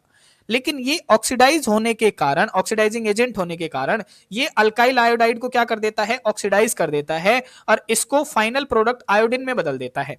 इसीलिए ये कहता है कि यहां पे हम सल्फ्यूरिक एसिड का इस्तेमाल नहीं करेंगे। तो अब एक बार इसमें से पढ़ लेते हैं, फिर आपको और भी अच्छे से समझ में आ जाएगा। देखो क्या कहता है कि दिस इज बिकॉज, ये इसीलिए होता है क्योंकि जो H2SO4 है वो एक ऑक्सीडाइजिंग एजेंट होता है एंड इट ऑक्सीडाइज, वो ऑक्सीडाइज कर देगा किसको, HI को, किसके अंदर, आयोडीन के अंदर। देखो किसके अंदर कर दिया उसने, आयोडीन के अंदर ऑक्सीडाइज कर देगा। एज बिलो, जैसे कि उसने रिएक्शन करवा के दिखाई। देखो पोटेशियम आयोडाइड था पहले हमारे पास में, ये था, इसकी हमने रिएक्शन करवाई H2SO4 के साथ में, क्योंकि दोनों की रिएक्शन कंबाइन करके लेके चलनी है। तो एक H क्या करेगा, एक H मतलब इसके K के साथ में बीच में आके अटैच हो जाएगा। देखो KHSO4 बना देगा, KHSO4, और जो एक H मॉलिक्यूल है वो आयोडीन के साथ में अटैच हो जाएगा, HI बना देगा। अब इस HI के हम दो मॉलिक्यूल लेके चलते हैं और H2SO4 के साथ में जैसी रिएक्शन होगी ना, तो ये क्या बना देगा, दो आयोडीन बना देगा। देखो ये दो आयोडीन बना देगा, बाकी साइड प्रोडक्ट निकल जाएंगे, वाटर निकल गया और SO2 गैस निकल गया। यहाँ पे अगर आपको याद ना रहे कि वाटर निकालना है, SO2 गैस निकालनी है, तो आपने सिंपल सा याद कर लेना है कि चाहे रिएक्शन में एसिड डालो या बेस डालो, water molecule as a side product निकलता ही निकलता है। तो यहाँ पे देखो वाटर मॉलिक्यूल हमने निकाल दिया, अब आयोडीन बन गया। देयरफॉर यही रीजन है कि ए नॉन ऑक्सीडाइजिंग एजेंट जैसे कि फॉस्फोरिक एसिड हो गया H3PO4, वो इस्तेमाल किया जाता है इन प्लेस ऑफ H2SO4। तो यहाँ पे हमने उसकी एब्सेंस में भी करके दिखाई है। देखो यहाँ पे हमने फॉस्फोरिक एसिड ले लिया, KI ले लिया और ये हमने कोई अल्कोहल ले लिया। अब ये क्या करेगा, रिएक्शन वैसे ही चलेगी, KOH निकल जाएगा, आयोडीन यहाँ पे अटैच हो जाएगा। देखो ये हो गया, और ये साइड प्रोडक्ट आपने याद करने की जरूरत नहीं है, ये वाला बस ये याद कर लेना कि अगर मैंने एसिड डाला है तो water molecule as a side product निकल जाएगा। ठीक है, ये आपने याद कर लेना है। अब हम नेक्स्ट क्वेश्चन देखते हैं। देखो नेक्स्ट क्वेश्चन है हमारे पास में कि right structure of different die halogen derivative of propane. कहता है कि आपने अलग अलग स्ट्रक्चर बना के दिखाने हैं डाई हेलोजन डेरिवेटिव के। ठीक है, और किसके डाई हेलोजन डेरिवेटिव, प्रोपेन के होने चाहिए। और प्रोपेन का स्ट्रक्चर मुझे पता है, देखो 3 कार्बन वाले को कहते हैं, तो प्रोपेन का स्ट्रक्चर होगा CH3 CH2 और CH3, ये होता है प्रोपेन। अब मैंने अगर डाई हेलोजन लगाने हैं तो क्या कर सकता हूं, सबसे पहला रीजन है एक हाइड्रोजन यहां से हटाऊंगा, एक हेलोजन लगा दूंगा। जैसे यहाँ पे एक हेलोजन लगाऊं, जैसे मैं मान लूं कि यहाँ पे मैंने ब्रोमीन लगा दिया, तो एक हाइड्रोजन मैंने हटा दिया, ब्रोमीन लगा दिया, single bond CH2 single bond. और दूसरा वाला अगर मैं यहाँ पे लगाऊं तो एक हाइड्रोजन मैं यहाँ से भी हटाऊंगा और एक हेलोजन में लगा दूंगा। तो पहला स्ट्रक्चर तो यही बन गया, देखो ये बन गया, एक Br यहाँ लगा दिया, एक यहाँ लगा दिया, तो 1 3 इसका नाम बन गया। देखो 1 2 3, तो एक कार्बन पे ब्रोमीन है और तीसरे कार्बन पे ब्रोमीन है, तो ये नाम हो गया 1 3 डाई ब्रोमो प्रोपेन, ये इसका नाम बन गया। दूसरा क्या हो सकता है कि एक ब्रोमीन में इस वाले कार्बन पे अटैच कर दूं, एक ब्रोमीन में इस वाले कार्बन पे अटैच कर दूं, तो देखो ऐसा ही किया है, एक यहां अटैच कर दिया, एक यहां अटैच कर दिया। और जब भी ब्रोमीन अटैच करेंगे तो एक हाइड्रोजन आपको हटाना पड़ेगा। तो देखो यहाँ 3 थे, यहाँ पे 2 लगा दिया, और यहाँ पे 2 थे तो यहाँ पे 1 लगा दिया। यहाँ पे 3 के 3 है क्योंकि यहाँ पे मैंने कोई अटैच नहीं किया है। तो अब यहाँ पे नंबरिंग आप करोगे तो देखो 1 2, तो 1 और 2 पे ब्रोमीन अटैच है, तो 1 2 डाई ब्रोमो प्रोपेन। दूसरा ये भी हो सकता है। तीसरा क्या हो सकता है कि एक ही कार्बन पे मैं दोनों को लगा दूं, तो देखो यहाँ पे एक ही कार्बन पे दोनों को लगाओगे तो 2 हाइड्रोजन हटाने पड़ेंगे, तो देखो यहाँ से 2 हाइड्रोजन हटा दिए और 2 ब्रोमीन लगा दिए। अब एक ही कार्बन के ऊपर क्या है, दोनों ब्रोमीन अटैच हैं, तो 1 1 डाई ब्रोमो प्रोपेन बन गया। और दूसरा हो सकता है कि मैं इस वाले के दोनों हाइड्रोजन हटा दूं और इसके स्थान पे दोनों ब्रोमीन लगा दूं, तो देखो यहाँ पे अब दूसरे नंबर वाले पे लगा दिया, तो नाम बन गया 2 2 डाई ब्रोमो प्रोपेन। तो ये आपका क्वेश्चन था। अब हम नेक्स्ट देखते हैं। देखो नेक्स्ट क्वेश्चन है हमारे पास में कि अमंग द आइसोमेरिक एल्केन्स। देखो आइसोमेरिक का मतलब समझो, सबसे पहले तो आइसोमेरिक का मतलब होता है कि जिनका मॉलिक्यूलर फार्मूला तो सेम हो, बस स्ट्रक्चर डिफरेंट बन जाए। और ये एल्केन की बातें कर रहा है, तो एल्केन ये कौन सा कह रहा है कि 5 कार्बन वाला लो, यानी पेंटेन लेके चलो। तो पेंटेन आपने लेके चलना है, मॉलिक्यूलर फार्मूला सेम रखना है, बस स्ट्रक्चर अलग अलग बनानी है। तो देखो यहाँ पे आप देख रहे हैं ना, जैसे मैंने आंसर्स में लिख रखे हैं कि देखो यहाँ भी मॉलिक्यूलर फार्मूला सेम है। आप देखोगे तो C5H12 ही है, पहले वाले में भी, दूसरे वाले में भी C5H12 है, तीसरे वाले में भी C5H12 है। तो ये आइसोमेरिक है, ठीक है, एल्केन के, पेंटेन के। Identify the one that A photochemical chlorination yields, और वो कहता है कि आपने बस इनकी वैसी स्ट्रक्चर बतानी है कि अगर मैं इसकी क्लोरिनेशन करूं तो कैसे कैसे मुझे प्रोडक्ट मिलेंगे। तो ये कहता है कि सबसे पहला वो कहता है कि ए सिंगल मोनोक्लोराइड, कहता है कि ऐसी स्ट्रक्चर बनाओ कि केवल एक ही बार मोनोक्लोराइड ऐड होना चाहिए, चाहे आप कितनी बार ही रिएक्शन करें। तो देखो यहाँ पे हमने सबसे पहले इस टाइप की स्ट्रक्चर बनाई। अब इसमें अगर मैं मोनोक्लोरिनेशन करूंगा तो यहाँ पे क्लोरीन लगेगा, तब भी सेम ही बात रहेगी, चाहे आप यहां पे लगाएं तब भी सेम बात रहेगी, यहां पे लगाएं तब भी सेम बात रहेगी, यहां पे लगाएं तब भी सेम बात रहेगी, क्योंकि स्ट्रक्चर क्या है, बिल्कुल सिमेट्रिकल है है ना, कहीं पे भी अटैच कर दो मोनोक्लोराइड तो सबसे पहला आंसर हमारा इस टाइप की स्ट्रक्चर बन जाएगी। दूसरे में वो कहता है कि 3 आइसोमेरिक मोनोक्लोराइड्स, वो कहता है कि 3 बार मोनोक्लोराइड अटैच होने चाहिए और अलग अलग पोजीशन पे अटैच होने चाहिए, ऐसी स्ट्रक्चर बनाओ। तो देखो क्या हो सकता है। सबसे पहला अगर मैं मान के चलूं कि पहला मैं मोनोक्लोराइड ऐड करूं तो इस पे कर दूं, है ना, दूसरा मैं चाहूं तो इस पे कर दूं, तीसरा मैं चाहूं तो इस पे कर दूं। 3 बन गए हमारे स्ट्रक्चर। अब पीछे से करके देखोगे तो देखो, अब मैं अगर मैं पहले वाले पे कर रहा हूं तो यहां पे अगर करोगे तो ये वाला पहला माना जाएगा, है ना, यहां पे अगर करोगे तो ये वाला दूसरा माना जाएगा, जैसा कि मैंने यहां पे किया था तो ये दूसरा माना जा रहा था, और यहां पे अगर बीच वाले पे करोगे तो ये तीसरा माना जाएगा, चाहे आप यहां से करो चाहे आप यहां से करो। तो ये ऐसी स्ट्रक्चर है जिसपे 3 ही क्लोराइड अटैच हो सकते हैं और 3 ही बार स्ट्रक्चर इसकी बन सकती है। तीसरे में वो कहता है कि 4 आइसोमेरिक मोनोक्लोराइड, अब वो कहता है ऐसे स्ट्रक्चर बनाओ कि 4 बार मोनोक्लोराइड अटैच हो सकते हैं सेम स्ट्रक्चर के ऊपर। तो देखो क्या हो सकता है, पहली बार तो यहां अटैच हो सकता है ना, एक बन गया। दूसरी बार यहां अटैच हो सकता है, दूसरा बन गया। तीसरी बार यहां अटैच हो सकता है और चौथी बार यहां अटैच हो सकता है। तो चारों बार आप देखेंगे तो अलग अलग आपको स्ट्रक्चर दिखाई देगी। तो ये क्या है, ये स्ट्रक्चर्स हैं। इसमें थोड़ा सा आपने दिमाग लगाना पड़ेगा, और दिमाग अगर नहीं लगाना है तो आपने ये याद कर लेने हैं, ठीक है, क्योंकि ये हमारे बोर्ड में आए हुए हैं, जैसा कि ये क्वेश्चन पूछा गया था 2023 के अंदर। अब हम नेक्स्ट क्वेश्चन करते हैं। नेक्स्ट क्वेश्चन है हमारे पास में कि in the following pairs of halogen compound, आपको यहां पे हेलोजन कंपाउंड के पेयर्स दिए गए हैं। Which compound undergo faster SN1 reaction, और कहता है कि इसमें फास्ट SN1 रिएक्शन किस में चलेगी। तो देखो मैंने अभी बताया था कि जो SN1 रिएक्शन का जो ऑर्डर होता है वो टर्सरी, सेकेंडरी और प्राइमरी होता है, यानी टर्सरी में सबसे ज्यादा फास्ट, फिर सेकेंडरी में और फिर प्राइमरी में। तो यहां पे देखो, अब यहां पे जो ये हेलोजन अटैच जिस कार्बन से अटैच है वो फर्दर उस कार्बन से अटैच है जो कि 3 कार्बन से अटैच है। देखो 1 2 3, तो इसका मतलब ये कार्बन कौन सा है, ये वाला हेलोजन है टर्सरी वाला, है ना। अब यहां देखो, हेलोजन जिस कार्बन से अटैच है वो फर्दर उस कार्बन से अटैच है जो कि फर्दर 2 कार्बन से अटैच है। तो ये कौन सा हो जाएगा, ये हो गया सेकेंडरी। तो इसमें सबसे फास्ट किस में चलेगी, टर्सरी वाले में चलेगी। तो हमारा करेक्ट आंसर क्या हो जाएगा भाई, इसमें हमारी फास्ट चलेगी, है ना। अब इसका देखो कि हेलोजन जिस कार्बन से अटैच है वो फर्दर कितने कार्बन से अटैच है, 2 कार्बन से अटैच है। तो ये कौन सा हो गया, ये हो गया हमारा सेकेंडरी। यहां देखो, हेलोजन जिस कार्बन से अटैच है वो फर्दर तो एक ही कार्बन से अटैच है, तो ये हो गया हमारा प्राइमरी। तो फास्ट किस में चलेगी भी, सीधी सी बात है, सेकेंडरी वाले में फास्ट चलेगी। तो ये हमारे इनके ऑर्डर हो जाते हैं। अब हम नेक्स्ट क्वेश्चन करेंगे। देखो नेक्स्ट क्वेश्चन है हमारे पास में कि in the following pairs of halogen compound, आपको हेलोजन कंपाउंड के फिर से पेयर्स दिए गए हैं। Which would undergo SN2 reaction faster, अब कहता है कि SN2 रिएक्शन फास्ट किस में चलेगी। तो आपको पता होना चाहिए कि SN2 रिएक्शन का जो हमारा ऑर्डर होता है वो होता है प्राइमरी, फिर सेकेंडरी होता है और फिर प्राइमरी होता है। तो यहां पे देखो, हेलोजन जिस कार्बन से अटैच है वो फर्दर किस कार्बन से अटैच है, एक कार्बन से अटैच है, तो ये हो गया हमारा प्राइमरी, है ना। अब यहां देखो, हेलोजन जिस कार्बन से अटैच है वो फर्दर कितने कार्बन से अटैच है, 2 कार्बन से, तो ये हो गया हमारा सेकेंडरी। तो फास्ट किस में चलेगी, प्राइमरी वाले में, तो इसमें हमारी फास्ट चल जाएगी। तो पहले वाले में यही कह रहा है, या तो आप इसकी एक्सप्लेनेशन बता दें या सीधा ही ऑर्डर लिख के कह देना भाई कि इसमें फास्ट चलती है। तो वही बात बताया है कि जो साइक्लोहेक्साइल मिथाइल क्लोराइड है ना, देखो ये वाला CH2Cl वाला प्राइमरी रिएक्ट फास्टर, वो फास्ट रिएक्ट करेगा as compare to cyclohexyl chloride, मतलब इसके कंपेरिजन में। दूसरे वाले में देखो, अब हेलोजन जिस कार्बन से अटैच है वो फर्दर उस कार्बन से अटैच है जो केवल एक ही कार्बन से अटैच है, तो ये तो हो गया प्राइमरी। यहां देखोगे तो हेलोजन जिस कार्बन से अटैच है वो फर्दर एक ही कार्बन से अटैच है, तो ये भी प्राइमरी है। अब समस्या आ जाती है कि इन दोनों में से फास्ट कौन शो करेगा। तो अब यहां पे आप देखेंगे साइज का फैक्टर, और साइज मुझे पता है कि आयोडीन का साइज ज्यादा होता है एज कंपेयर टू क्लोरीन, और जितना ज्यादा साइज बढ़ता है बोन लेंथ क्या होती है, बोन लेंथ बढ़ जाती है, और बोन लेंथ बढ़ती है तो जो बोन डिसोसिएशन एंथैल्पी यानी बोन तोड़ने की क्षमता है वो घट जाती है। तो जल्दी बोन्ड कौन सा टूटेगा, आयोडीन का टूटेगा, और आयोडीन का टूटेगा तो ये फास्ट रिएक्शन शो करेगा। तो हमारा आंसर आ जाएगा आयोडीन वाला, ठीक है। तो यहां पे देखो, द फर्स्ट कंपाउंड, जो पहला कंपाउंड है आयोडीन वाला, रिएक्ट फास्टर, वो फास्ट रिएक्ट करेगा एज कंपेयर टू सेकंड वाले से, because iodine is better leaving group, या आप कह सकते हैं because the size of iodine group is larger. इस तरीके से आप इसका आंसर कर सकते हैं। अब हम नेक्स्ट क्वेश्चन देखते हैं। नेक्स्ट क्वेश्चन है हमारे पास में कि राइट 4 आइसोमर्स, अब आपने 4 आइसोमर्स बनाने हैं जिनका मॉलिक्यूलर फार्मूला सेम होता है लेकिन स्ट्रक्चर डिफरेंट होता है, और वो बनाने हैं आपने ब्यूटेन के। देखो C4H9Br, इसके आपने बनाने हैं। तो ब्यूटेन का फार्मूला आपका क्या होता है, देखो यहाँ पे ब्रोमो ब्यूटेन कह रहा है, तो ब्रोमो ब्यूटेन का सबसे पहला फार्मूला तो ये बन जाएगा CH3 CH2 CH2 और CH2 और Br। तो ब्रोमो ब्यूटेन सबसे पहला तो ये बन गया है, देखो ये हमने यहाँ पे बना रखा है 1 ब्रोमो ब्यूटेन के नाम से। तो the compound with molecular formula this has following 4 isomer. तो इसके 4 आइसोमर बन सकते हैं।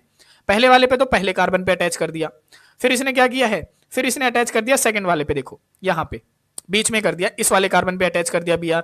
तो यहां से उठ के अगर ये यहां आया है तो यहाँ पे एक हाइड्रोजन बढ़ जाएगा और यहाँ पे एक कम हो जाएगा। देखो 2 थे, यहाँ पे 1 रह गया, यहाँ पे 2 थे, यहाँ पे 3 बन गया। दूसरा ये बना दिया उसने। तीसरा क्या किया, अब एक मिथाइल ग्रुप को यहां से हटा के इसकी जगह पे पोजीशन एक्सचेंज कर दी, देखो यहाँ पे इस तरीके से बना दिया।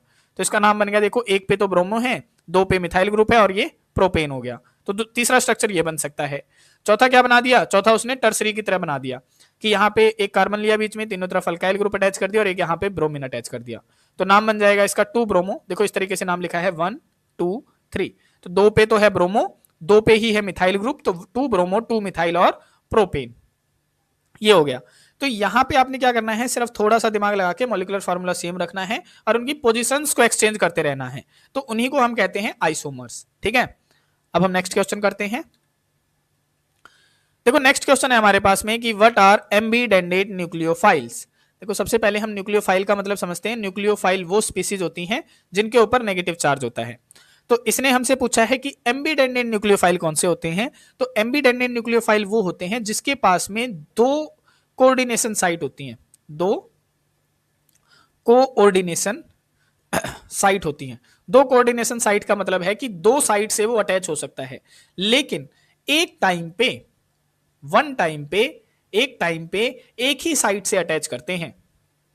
एक टाइम पे एक ही साइड से अटैच करते हैं, उन्हें हम बोलते हैं एम्बीडेंडेड न्यूक्लियोफाइल। जैसे कि यहां पे आप एग्जांपल पढ़ेंगे, जैसे एक तो NO2 हो गया, तो ये नाइट्रोजन से भी अटैच हो जाता है, ऑक्सीजन से भी अटैच हो जाता है। एक साइनाइड हो गया, ये कार्बन से भी अटैच हो जाता है, नाइट्रोजन से भी अटैच हो जाता है। एक थायोसाइनाइड हो गया, ये सल्फर से भी अटैच हो जाता है और नाइट्रोजन से भी अटैच हो जाता है। तो इनके पास में 2 साइट है अटैच होने की, लेकिन एक टाइम पे एक ही साइड से अटैच होते हैं, उन्हें हम बोलते हैं एम्बीडेंडेड न्यूक्लियोफाइल।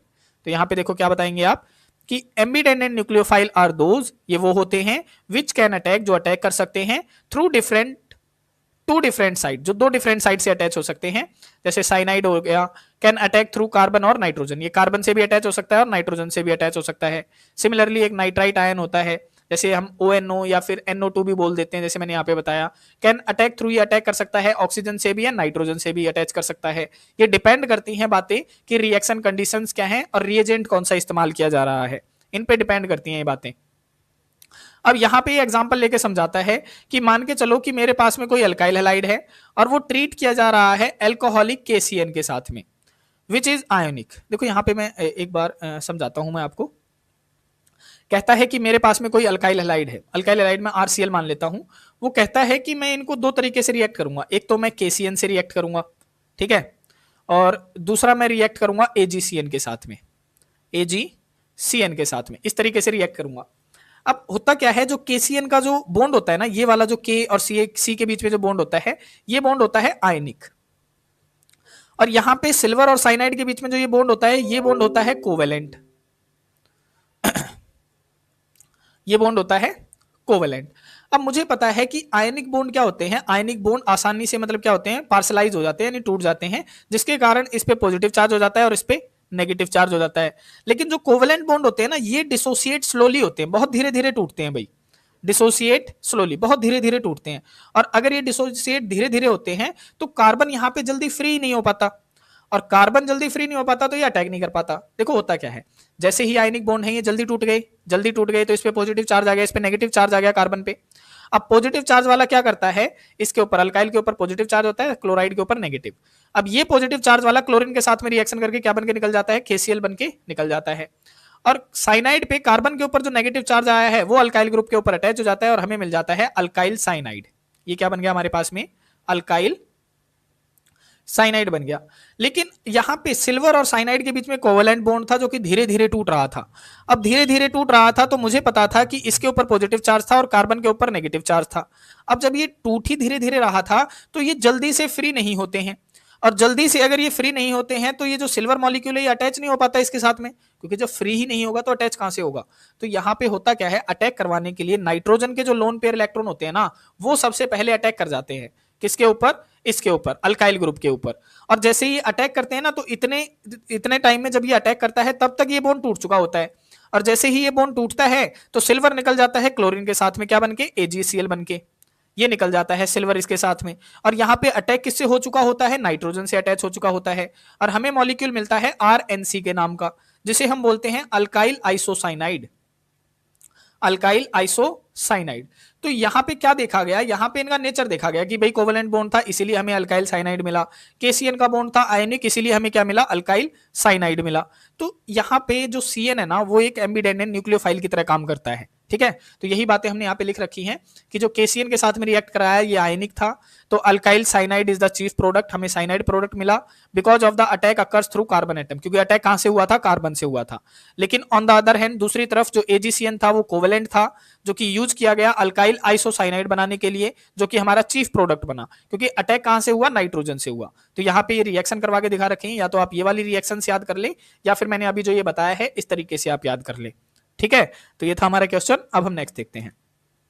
नेक्स्ट क्वेश्चन है हमारे पास में कि वाहिद ट्रीटमेंट ऑफ अल्काइल क्लोराइड।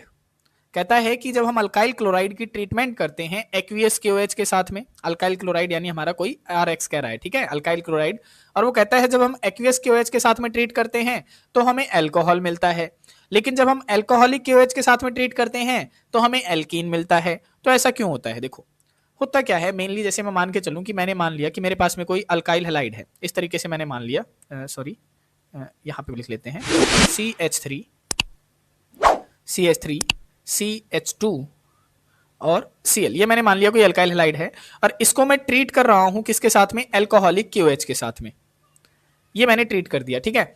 अब यहाँ पे अल्कोहलिक KOH का मतलब क्या है कि यहाँ पे अल्कोहल भी डाला जा रहा है, ROH भी डाला जा रहा है। तो अल्कोहल तो ये हो गया और KOH है, तो ये क्या करता है, यहाँ पे हमें क्या मिलता है, यहाँ पे H एटम तो निकल जाता है, और यहाँ पे हमें देखो यहाँ से जैसे बॉन्ड टूटता है ना, तो यहाँ से हमें प्रोवाइड होता है RO नेगेटिव, जिसे हम बोलते हैं एल्कोक्साइड आयन, एल्कोक्साइड आयन, ठीक है, एल्कोक्साइड आयन बोलते हैं। और ये क्या होता है, इसके ये क्या होता है, वीक न्यूक्लियोफाइल होता है, वीक न्यूक्लियोफाइल यानी कमजोर होता है ये। और अगर देखा जाए तो इसकी पोलैरिटी भी लो होगी, क्योंकि अगर कमजोर है, वीक न्यूक्लियोफाइल है, तो इसकी पोलैरिटी क्या होगी, लो होगी, पोलैरिटी लो होगी। और पोलैरिटी लो होने के कारण ये क्या प्रेफर करता है, ये एलिमिनेशन प्रेफर करता है। एलिमिनेशन का मतलब है कि मॉलिक्यूल को निकालना पसंद करता है ये, लो पोलैरिटी होने के कारण। अगर ज्यादा होती ना तो सब्स्टिट्यूशन प्रेफर करता। तो यहाँ पे क्या कहता है कि अल्कोहलिक KOH की प्रेजेंस में यहाँ पे हमें ये एल्कोक्साइड आयन प्रोवाइड करवाता है, जो कि वीक न्यूक्लियोफाइल होता है और इसकी पोलैरिटी लो होती है, जिसके कारण ये एलिमिनेशन को प्रेफर करता है। तो होता क्या है, यहाँ पे जो हाइड्रोजन एटम है ना वो तो अपने इलेक्ट्रॉन यहीं छोड़ देता है और H पॉजिटिव की तरह बाहर निकलता है। अब इलेक्ट्रॉन ये निकल गए हैं तो इलेक्ट्रॉन यहीं पे छोड़ के गया है, जिसके कारण ये यहाँ पे डबल बॉन्ड बनाने की कोशिश करता है। अब कार्बन बनाते हैं चार बॉन्ड बनाते हैं, इस कार्बन के तो चार बन जाएंगे, देखो एक दो और डबल यहाँ पे बन गया तो चार हो गए। लेकिन इस कार्बन के पांच बन जाते हैं, एक दो तीन चार और एक यहाँ पे बन रहा है पांच। तो यहाँ पे क्लोरीन क्या करता है, अपने इलेक्ट्रॉन साथ में लेके निकलता है, क्या बनके, Cl नेगेटिव बनके। तो अब मुझे पता है अल्कोहलिक में इसने तो क्या किया, एलिमिनेशन प्रेफर कर दिया, इसीलिए ये H और Cl निकल रहे हैं। तो ये क्या बनके निकलते हैं, देखो K के ऊपर पॉजिटिव चार्ज होता है और OH के ऊपर नेगेटिव। तो K पॉजिटिव वाला तो Cl के साथ में निकल जाता है, क्या बनके, KCl बनके। और OH नेगेटिव H के साथ में निकल जाता है, क्या बनके, वाटर बनके। और जो मॉलिक्यूल बचते हैं क्या बच गया, CH2 डबल बॉन्ड CH2 बन गया, CH2 डबल बॉन्ड CH2, और ये बन गया हमारे पास में एल्कीन। तो अल्कोहलिक KOH क्या प्रेफर करता है, यहाँ पे एलिमिनेशन प्रेफर करता है। क्यों करता है, क्योंकि एल्कोक्साइड आयन प्रोवाइड होता है जो कि वीक न्यूक्लियोफाइल है, पोलैरिटी लो है, इसीलिए एलिमिनेशन प्रेफर करता है। लेकिन जो एक्वियस KOH होता है, अब देखो जो एक्वियस KOH होता है ना, एक्वियस KOH, तो एक्वियस KOH देखो यहाँ पे एक्वियस का मतलब है वाटर मॉलिक्यूल, ठीक है। और वाटर क्या होता है, वाटर की जो पोलैरिटी होती है वो हाई होती है, पोलैरिटी होती है हाई।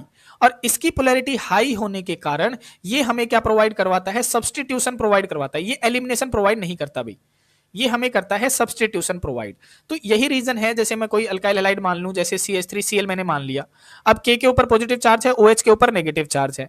और यहाँ पे एक और रीजन होता है भाई, जो OH नेगेटिव होता है ना वो स्ट्रॉन्ग बेस होता है भाई, या फिर आप कह लें कि स्ट्रॉन्ग न्यूक्लियोफाइल होता है। और स्ट्रॉन्ग न्यूक्लियोफाइल होने के कारण इसकी क्या होती है, ये भी सब्स्टिट्यूशन प्रोवाइड करवाता है। तो अब क्या होगा, अब यहाँ पे K पॉजिटिव तो निकल जाएगा Cl के साथ में, क्या बनके, KCl बनके, और OH नेगेटिव यहाँ पे अटैच हो जाएगा और हमें मिल जाएगा एल्कोहल। ये बन गया हमारा एल्कोहल। तो ये जो मेन रीजन है ना वो किसके ऊपर डिपेंड कर रहा है, उनकी पोलैरिटी के ऊपर डिपेंड कर रहा है। पोलैरिटी लो है तो एलिमिनेशन फेवर कर रहा है, और पोलैरिटी हाई है तो सब्स्टिट्यूशन प्रेफर कर रहा है। तो यही रीजन है, ठीक है। तो यहां पे आप क्या बताएंगे कि वहन अल्काइल क्लोराइड, जब हमने अल्काइल क्लोराइड को ट्रीट किया न्यूक्लियोफाइल या बेस के साथ में, देखो आप न्यूक्लियोफाइल कहें या बेस कहें बात सेम ही है, देयर इज ऑलवेज कंपटीशन, इनमें कंपटीशन रहता है कि सब्स्टिट्यूशन हो या एलिमिनेशन रिएक्शन हो, कंपटीशन रहेगा। तो जो एक्वियस क्यूएच जैसे हमने डाला ना वो कंप्लीटली आयनाइज हो जाता है और हमें OH नेगेटिव आयन प्रोवाइड करवाता है। देखो ये हमने किया था, यहाँ पे हमें क्या प्रोवाइड करवा रहा था, OH नेगेटिव आयन प्रोवाइड करवा रहा था, जो कि क्या है, स्ट्रॉन्ग न्यूक्लियोफाइल है, और स्ट्रॉन्ग न्यूक्लियोफाइल है इसीलिए सब्स्टिट्यूशन प्रेफर करेगा।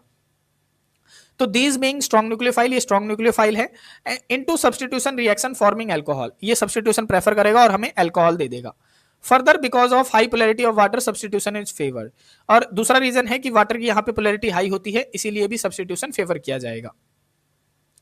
दूसरी तरफ कहता है ऑन द अदर हैंड कि जो एल्कोहलिक क्यूएच है ना वो प्रोवाइड करता है एल्कोक्साइड आयन, देखो ये यहाँ पे ये प्रोवाइड कर रहा है एल्कोक्साइड आयन, ठीक है, विच बिहेव एज स्ट्रॉन्ग बेसिस, और वो किसकी तरह बिहेव करेगा, स्ट्रॉन्ग बेस की तरह बिहेव कर रहा है यहाँ पे, ठीक है, ये स्ट्रॉन्ग बेस की तरह बिहेव करता है, लेकिन न्यूक्लियोफाइल क्या होता है, वीक होता है, ठीक है।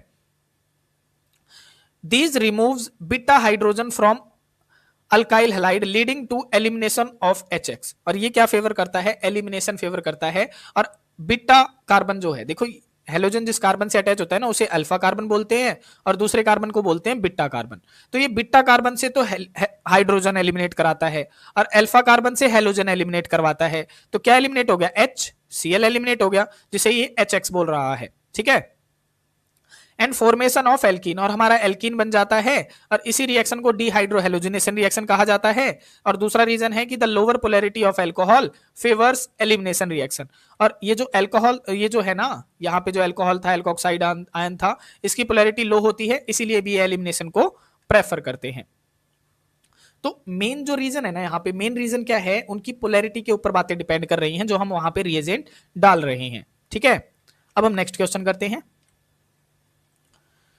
देखो नेक्स्ट क्वेश्चन है हमारे पास में कि हमारे पास में एक तो अलाइल क्लोराइड है। अब सबसे पहले आपको यह पता होना चाहिए कि अलाइल क्लोराइड होता क्या है। देखो अलाइल क्लोराइड हम उसे बोलते हैं कि हेलोजन जिस कार्बन से अटैच होता है वो फर्दर उस सिंगली बॉन्डेड कार्बन से अटैच हो जो कि डबली बॉन्डेड कार्बन से अटैच है।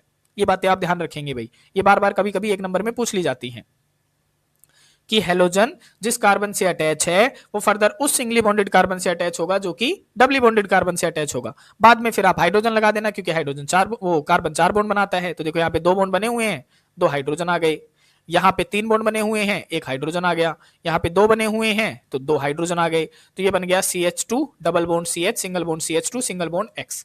देखो ये बन गया, ये हो गया अलाइल क्लोराइड, ठीक है। After losing chlorine ion form carbocation, अब जैसे ही ये इस हेलोजन को रिमूव करेगा तो इलेक्ट्रॉन को साथ में लेके जाएगा, तो जैसे ही इलेक्ट्रॉन को साथ में लेके जाएगा इसके ऊपर आ जाएगा पॉजिटिव चार्ज, तो यहाँ पे ये कार्बोकटायन बना लेता है, which is stabilised by resonance, और ये स्टेबल हो जाता है रेजोनेंस के प्रति क्योंकि यहाँ पे अगला कौन सा बॉन्ड है, डबल बॉन्ड है। देखो पॉजिटिव चार्ज बन गया, इसके फर्दर आगे देखो यहाँ पे है double bond, single double single double single double, अगर ऐसे बॉन्ड होते हैं ना तो वहां पे रेजोनेंस चल जाती है, और रेजोनेंस जितनी ज्यादा होगी उतनी ज्यादा स्टेबिलिटी बढ़ जाती है। तो यहाँ पे कार्बोकटायन जो बना है ना ये स्टेबल हो जाता है रेजोनेंस के कारण due to presence of double bond, क्योंकि यहाँ पे डबल बॉन्ड था। However in case of n propyl chloride, next वो कहता है कि जो एन प्रोपाइल क्लोराइड है वो लेस रिएक्टिव है।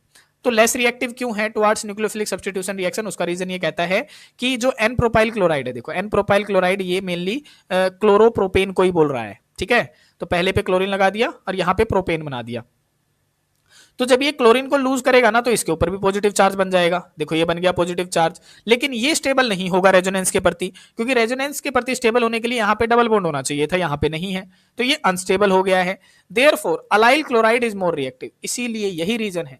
देखो कोई भी मॉलिक्यूल तभी रिएक्ट करता है जब वो स्टेबल होता है, यानी अगर मैं रिएक्ट कर रहा हूं तो रिएक्ट करने के बाद में अगर मैं स्टेबल बन जाऊंगा तो मैं रिएक्ट करूंगा, अगर मैं रिएक्ट करने के बाद में भी स्टेबल नहीं बन रहा हूं तो मैं क्यों रिएक्ट करूंगा। तो यहाँ पे अलाइल जो क्लोराइड है वो रिएक्ट करने के बाद में स्टेबल बन रहा है क्योंकि रेजोनेंस चलने लग जाएगी, लेकिन जो एन प्रोपाइल क्लोराइड है उसमें रेजोनेंस चलेगी नहीं, तो वो रिएक्ट करने के बाद में स्टेबल ही नहीं हो रहा है, तो जब वो स्टेबल ही नहीं होगा तो रिएक्टिव कैसे होगा, है ना।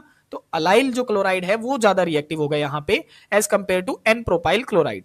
Due to formation of more stable carbocation intermediate, क्योंकि यहाँ पे स्टेबल कार्बोकेटाइन बन जाते हैं। ठीक है, तो ये हमारा क्वेश्चन था। अब हम नेक्स्ट देखते हैं। नेक्स्ट क्वेश्चन है हमारे पास में कि explain the mechanism of SN2 reaction, यानी आपने SN2 रिएक्शन का मैकेनिज्म बताना है। और ये क्वेश्चन आपका 2014 और 2017 के अंदर पूछा गया था। अब जरूरी थोड़ी है वो SN2 के लिए ही पूछे, वो SN1 के लिए भी पूछ सकता है। तो ये क्वेश्चन आपका मोस्ट इंपॉर्टेंट है। तो चलिए एक बार समझ लेते हैं कि किस तरीके से आपने मैकेनिज्म याद रखने हैं। तो देखो यहाँ पे सबसे पहले हम SN1 रिएक्शन लेके चलते हैं और यहाँ पे हम SN2 रिएक्शन लेके चलते हैं। तो जो SN1 है ना, देखो 1 से आप क्या समझेंगे, उल्टा समझेंगे। वैसे तो इनका नाम है, 1 का मतलब है यूनिमोलिकुलर सब्स्टिट्यूशन रिएक्शन और 2 का मतलब है बायमोलिकुलर सब्स्टिट्यूशन रिएक्शन। और 1 का मतलब है कि ये रिएक्शन कंप्लीट होती है 2 स्टेप के अंदर, और जो 2 है इससे उल्टा काम होगा, ये रिएक्शन कंप्लीट होगी 1 स्टेप के अंदर। तो अब यहाँ पे होता क्या है, जो SN1 है ना, मैंने क्या बताया कि ये रिएक्शन कितने स्टेप में कंप्लीट होगी, 2 स्टेप के अंदर। तो 2 स्टेप के अंदर अगर ये कंप्लीट होगी तो मुझे यहाँ पे क्या लेके चलना पड़ेगा, टर्सरी अल्काइल हैलाइड लेके चलना पड़ेगा। देखो इस तरीके से C R R R, और यहाँ पे मैंने कोई हेलोजन ले लिया, तो ये हो गया टर्सरी अल्काइल हैलाइड। ठीक है, क्यों लेके चला है, क्योंकि अब मान के चलते हैं कोई कंपटीशन चल रहा है और कंपटीशन में मुझे 2 राउंड तक खेलना है। तो अगर मैं 2 राउंड तक तो तभी पहुंचूंगा जब मैं पहले राउंड में टिक पाऊंगा, और पहले राउंड में तो तभी टिकूंगा ना जब मैं ताकतवर होऊंगा। तो ताकतवर कौन सा है हमारा, टर्सरी अल्काइल हैलाइड है, कि हेलोजन जिस कार्बन से अटैच है वो फर्दर 3 अल्काइल ग्रुप से अटैच है। तो यहाँ पे हमने टर्सरी ले लिया क्योंकि ये मुझे 2 स्टेप तक चलाना है। लेकिन SN2 में ऐसा कुछ नहीं है, SN2 एक ही स्टेप की रिएक्शन है, एक स्टेप में कंप्लीट हो जाती है। तो एक ही स्टेप में अगर मैं लुढ़क जाऊंगा तो मैं कमजोर होऊंगा, और कमजोर कौन सा होगा, जो हम प्राइमरी अल्काइल हैलाइड लेके चलेंगे। जैसे मैंने ये ले लिया, देखो कार्बन की तरफ मैंने दोनों तरफ हाइड्रोजन अटैच करवा दिया और यहाँ पे मैंने हेलोजन अटैच करवा दिया, तो ये हो जाएगा हमारा प्राइमरी अल्काइल हैलाइड। ठीक है, अब होता क्या है, यहाँ पे जो हम यहाँ पे न्यूक्लियोफाइल यहाँ पे अटैक करवाएंगे, ये न्यूक्लियोफाइल मुझे कौन सा लेना पड़ेगा, कमजोर लेना पड़ेगा, वीक लेना पड़ेगा। क्यों लेना पड़ेगा वीक, क्योंकि अगर मैं कमजोर न्यूक्लियोफाइल लूंगा तभी तो ये हार जाएगा। अगर ये स्ट्रांग ले लूं मैं तो ये तो इसको मार गिराएगा, और अगर ये टर्सरी अल्काइल हैलाइड को मार गिराएगा तो वो तो पहले ही मर जाएगा। लेकिन मुझे ये रिएक्शन 2 स्टेप तक कंप्लीट करानी है, तो ये मुझे लेके चलना पड़ेगा वीक न्यूक्लियोफाइल। और ये रिएक्शन मैंने कंप्लीट करानी है एक ही स्टेप में, एक स्टेप में लेके करानी है, तो मुझे यहाँ पे न्यूक्लियोफाइल लेके चलना पड़ेगा स्ट्रांग। ठीक है, मेरी बातों को ध्यान से समझना और ऐसे ही आपने ये याद करना है। ठीक है, तो ये मैंने स्ट्रांग लेके चलना पड़ेगा। अब न्यूक्लियोफाइल अटैक करता है पॉजिटिव चार्ज पे, तो होगा क्या, क्लोरीन क्या होता है यहाँ पे, ज्यादा इलेक्ट्रोनेगेटिव होने के कारण इस पे पार्शियल नेगेटिव, इस पे होता है पार्शियल पॉजिटिव, इस पे पार्शियल नेगेटिव, इस पे होता है पार्शियल पॉजिटिव। तो यहाँ पे जब ये न्यूक्लियोफाइल इसके ऊपर अटैक करने जाता है ना, तो अटैक कर ही नहीं पाता। क्यों नहीं कर पाता, क्योंकि ये कमजोर था और यहाँ पे बल्कि ग्रुप लगे हुए थे, इसको जगह नहीं दे रहे थे अटैक होने के लिए। तो यहाँ पे ये अटैच कैसे होगा, अब ये अटैच तब होगा जब यहाँ से कोई जाएगा तब ये अटैच होगा। तो क्लोरीन यहाँ से क्या करता है, क्लोरीन अपने इलेक्ट्रॉन को लेके यहाँ से निकलता है। ठीक है, क्लोरीन एक गुड लिविंग ग्रुप होता है, तो क्लोरीन यहाँ से निकल जाएगा। अब क्लोरीन यहाँ से निकलेगा इलेक्ट्रॉन को लेके, तो इस पे प्रॉपर पॉजिटिव चार्ज आ जाएगा। देखो इस तरीके से C R R और R, और इस पे बन गया पॉजिटिव चार्ज। अब यहाँ पे न्यूक्लियोफाइल हो जाएगा खुश, क्योंकि उसको जगह मिल जाएगी। तो अब यहाँ पे न्यूक्लियोफाइल आएगा दोबारा से अटैक करने के लिए, ये आएगा, और न्यूक्लियोफाइल अब यहाँ पे अटैक करेगा तो पॉजिटिव चार्ज पे अटैक करेगा, और पॉजिटिव चार्ज वाले को हम क्या बोलते हैं, कार्बोकेटायन। तो यहाँ से आपसे पूछा जा सकता है कि यहाँ पे इंटरमीडिएट कौन सा बनता है, तो इंटरमीडिएट बनता है कार्बोकेटायन। ठीक है, अब न्यूक्लियोफाइल इतना खुश हो जाता है कि ये बैक साइड से भी अटैक करना पसंद करता है, कि भाई मैं तो बैक साइड से भी अटैक करूंगा अब तो मैं फ्रंट साइड से भी अटैक करूंगा। ये इसने बैक साइड से अटैक करवा के दिखा दिया और ये इसने फ्रंट साइड से अटैक करवा के दिखा दिया। तो अब ये दोनों तरफ से अटैक करता है, तो मुझे यहाँ पे 2 टाइप के प्रोडक्ट मिलते हैं। देखो एक बार तो ये न्यूक्लियोफाइल बैक साइड पे अटैक हो जाएगा, क्योंकि बैक साइड से वो ज्यादा बार अटैक कर रहा है। देखो 2 बार से मैंने दिखाया, तो न्यूक्लियोफाइल मैंने अटैच करवा दिया और इधर मैंने R R और R करवा दिया। ठीक है, लेकिन एक बार ये फ्रंट साइड से भी कर रहा है, तो फ्रंट साइड वाला प्रोडक्ट भी बनेगा। देखो यहाँ पे मैंने फ्रंट साइड पे अटैच करवा दिया R R और R। तो यहाँ पे क्या होता है, यहाँ पे आपको 2 टाइप के प्रोडक्ट मिलते हैं, एक माइनर क्वांटिटी में, दूसरा मेजर क्वांटिटी में।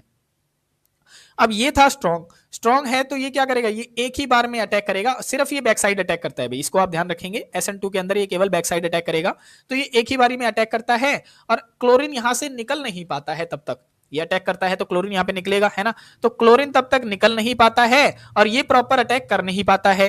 तो यहाँ पे नए बॉन्ड टूटते हुए नजर आते हैं और पुराने बॉन्ड बनते हुए, पुराने बॉन्ड टूटते हुए नजर आते हैं और नए बॉन्ड बनते हुए नजर आते हैं। इस तरीके से देखो CH H और H। तो उन जो नए बॉन्ड बन रहे हैं, नए बॉन्ड किसके साथ में बन रहे हैं? न्यूक्लियोफाइल के साथ में बन रहे हैं, क्योंकि वो बैक साइड से अटैक कर रहा है। और पुराना बॉन्ड टूट रहा है किसके साथ में? क्लोरीन के साथ में। तो इस टाइप की स्टेट को क्या बोला जाता है? इस टाइप की स्टेट को बोला जाता है ट्रांजिशन स्टेट। ठीक है, ट्रांजिशन स्टेट यानी ऐसी स्टेट जिसमें पुराने बॉन्ड टूटते हुए नजर आते हैं और नए बॉन्ड बनते हुए नजर आते हैं। अब क्या होगा? अब यहाँ पे क्लोरीन तो बाहर निकल जाएगा और न्यूक्लियोफाइल अटैच हो जाएगा। यहाँ पे इस तरीके से देखो, न्यूक्लियोफाइल अटैच हो गया और ये अटैच हो गया कार्बन से बैक साइड से, हाइड्रोजन हाइड्रोजन और हाइड्रोजन। तो ये जो ट्रांजिशन स्टेट वाला जो स्टेप है ना, ये गिना नहीं जाता, ये तो बस वैसे ही मैंने बता दिया कि ये क्या होता है, पुराने बॉन्ड टूटते हुए और नए बॉन्ड बनते हुए नजर आते हैं। ठीक है, तो ये तो एक ही स्टेप में कंप्लीट हो रहा है, लेकिन ये दो स्टेप में कंप्लीट हो रहा है। देखो, पहले रिएक्टेंट था, पहले उसमें से क्लोरीन निकला है, फिर जाके न्यूक्लियोफाइल ने अटैक किया है। लेकिन यहाँ पे पहले ही स्टेप में न्यूक्लियोफाइल ने भी अटैक कर दिया और क्लोरीन के बॉन्ड भी टूट गए। ठीक है, तो ये थी हमारी SN2 रिएक्शन। तो ये हो गया हमारा मैकेनिज्म। कौन से का पूछा था? SN2 का पूछता है तो ये वाला बना के दिखा दो, और इसका पूछता है SN1 का तो आपने ये वाले बना के दिखा देने हैं। देखो जैसे हमने यहाँ पे लिख के भी दिखा रखा है कि SN1 रिएक्शन में हमने टर्सरी अल्काइल हैलाइड लिया, पहले यहाँ पे कार्बोकटायन बना, न्यूक्लियोफाइल ने दोनों तरफ से अटैक किया, तो एक मोर अमाउंट में बन गया, एक माइनर अमाउंट में बन गया। मोर वाला वो बना है जो बैक साइड में अटैक कर रहा था। तो ये क्या होती है, जब दो टाइप के प्रोडक्ट बनते हैं, एक मेजर क्वांटिटी में एक माइनर क्वांटिटी में, तो उसे बोला जाता है पार्शियल रेसेमाइजेशन प्रोसेस। ठीक है, तो यहाँ पे पार्शियल रेसेमाइजेशन चलती है। और SN2 में हमने देखो प्राइमरी अल्काइल हैलाइड लिया, न्यूक्लियोफाइल हमने क्या लिया था? स्ट्रॉन्ग लिया था, क्योंकि बैक साइड से अटैक करेगा और एक ही बारी में अटैक करेगा। तो यहाँ पे हमारी ट्रांजिशन स्टेट बन जाती है और एक ही टाइप का प्रोडक्ट मिलता है। और यहाँ पे क्या है, देखो पहले वाला जो न्यूक्लियोफाइल था वो तो कहाँ था? फ्रंट साइड में अटैक था, लेकिन बाद वाला न्यूक्लियोफाइल कहाँ अटैक हुआ? बैक साइड में। तो इससे क्या होती है, इनकी कॉन्फ़िगरेशन चेंज हो जाती है। तो इस वाली प्रोसेस को कहते हैं, अगर वो फ्रंट था बाद में बैक में लग गया तो कॉन्फ़िगरेशन क्या हो गई? चेंज हो गई। तो इसे हम बोलते हैं इन्वर्जन ऑफ कॉन्फ़िगरेशन। तो आपसे किसी भी टाइप का क्वेश्चन आता है, चाहे SN1 का है चाहे SN2 का, तो आपने ये बना के दिखा देना है। अब हम देखते हैं कि अगर आपसे डिस्टिंग्विशन, क्योंकि ये वाला क्वेश्चन भी काफी ज्यादा इंपॉर्टेंट है, कई बार एग्जाम में पूछा गया है कि डिफरेंशिएट बताओ SN1 और SN2 रिएक्शन के अंदर। तो देखो सबसे पहले आप क्या बताएंगे डेफिनेशन में? SN1 वाली रिएक्शन को हम बोलते हैं यूनिमोलिकुलर सब्स्टिट्यूशन रिएक्शन, SN2 को बोलते हैं बायोमोलिकुलर सब्स्टिट्यूशन रिएक्शन। डेफिनेशन में आप बताएंगे कि reaction in which only one reactant molecule is involved in the rate determining step. देखो रेट डिटरमाइनिंग स्टेप होता है पहला स्टेप। तो पहले स्टेप के अंदर SN1 के अंदर कितने रिएक्टेंट थे? केवल टर्सरी अल्काइल हैलाइड ही तो था, उसमें से पहले क्लोरीन निकल रहा था, है ना? तो वहां पे केवल एक ही रिएक्टेंट मॉलिक्यूल इन्वॉल्व होता है। लेकिन SN2 के अंदर देखो न्यूक्लियोफाइल भी अटैक कर रहा था और क्लोरीन निकल भी रहा था। तो SN2 के अंदर दो रिएक्टेंट मॉलिक्यूल इन्वॉल्व होते हैं रेट डिटरमाइनिंग स्टेप के अंदर। ठीक है, फिर आप रिएक्टिविटी ऑर्डर बता देते हैं। तो SN1 में हम सबसे पहले क्या लेके चले थे? टर्सरी लेके चले थे, तो टर्सरी सेकेंडरी एंड प्राइमरी हो जाएगा। ठीक है, और SN2 में हम सबसे पहले क्या लेके चले थे? प्राइमरी लेके चले थे, तो प्राइमरी सेकेंडरी और टर्सरी हो जाएगा। न्यूक्लियोफाइल स्ट्रेंथ बता दो। तो SN1 में हम कौन सा न्यूक्लियोफाइल लेके चले थे? वीक लेके चले थे। लेकिन SN2 में कौन सा लेके चले थे? स्ट्रॉन्ग लेके चले थे। तो आपने ये भी बता दिया। इंटरमीडिएट बता दो कौन सा बन रहा था? तो SN1 के अंदर कार्बोकटायन बन रहा था और SN2 के अंदर कोई इंटरमीडिएट बन ही नहीं रहा था, नो इंटरमीडिएट, बस ट्रांजिशन स्टेट बन रही थी, जो कि मैंने अभी आपको दिखाई। पांचवें में आप रीअरेंजमेंट बता दो कि रीअरेंज प्रोडक्ट फॉर्म्ड होते हैं, एक मेजर क्वांटिटी में बनता है, एक माइनर में, है ना? लेकिन इसमें क्या होता है, rearrange product are not formed, इसमें रीअरेंज प्रोडक्ट नहीं बनते, एक ही टाइप का प्रोडक्ट बनता है।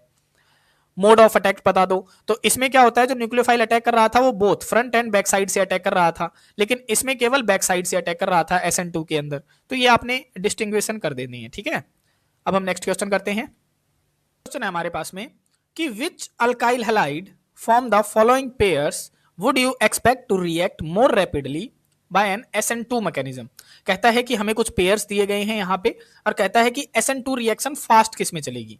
तो हमने अभी अभी ऑर्डर देखा था अल्काइल हैलाइड का कि प्राइमरी के अंदर सबसे फास्ट चलती है, फिर सेकेंडरी के अंदर और फिर टर्सरी के अंदर। देखो अभी अभी देखा था हमने यहाँ पे, ये रहा SN2 के अंदर, है ना, ये देखा था। तो यहाँ पे देख लेते हैं कि हेलोजन कौन कौन से अटैच हैं। तो देखो हेलोजन जिस कार्बन से अटैच है वो फर्दर एक ही कार्बन से अटैच है, तो ये तो हो गया प्राइमरी, है ना। यहाँ देखो कि हेलोजन जिस कार्बन से अटैच है वो फर्दर दो कार्बन से अटैच है, तो ये हो गया सेकेंडरी। तो बताओ इन दोनों में से फास्ट कौन से में चलेगी?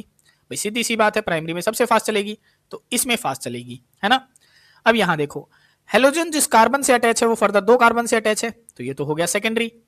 यहाँ देखो हेलोजन जिस कार्बन से अटैच है वो फर्दर तीन कार्बन से अटैच है, तो ये हो गया टर्सरी। तो बताओ फास्ट किस में चलेगी?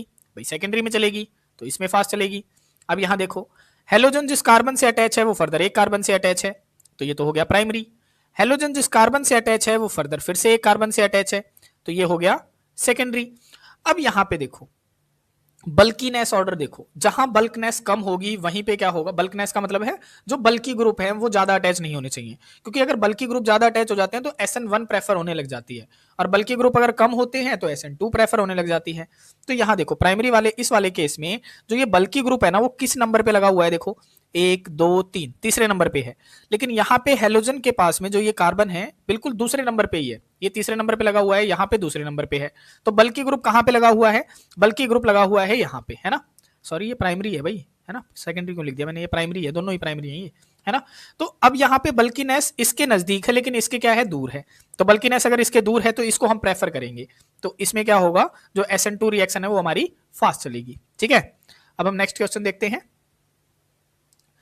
देखो नेक्स्ट क्वेश्चन है हमारे पास में कि जो हेलो एरीन होते हैं ना are less reactive than haloalkane, कि जो हेलो एरीन है, हेलो एरीन कौन से होते हैं, देखो अगर मैं बेंजीन के ऊपर कोई हेलोजन लगा दूं इस तरीके से, ये मैंने लगा दिया तो ये हो गया हेलो एरीन, और ये लेस रिएक्टिव होते हैं हेलो एल्केन से। हेलो एल्केन किसे कहते हैं हम, जैसे मैंने ये बना दिया CH3Cl मैंने बना दिया।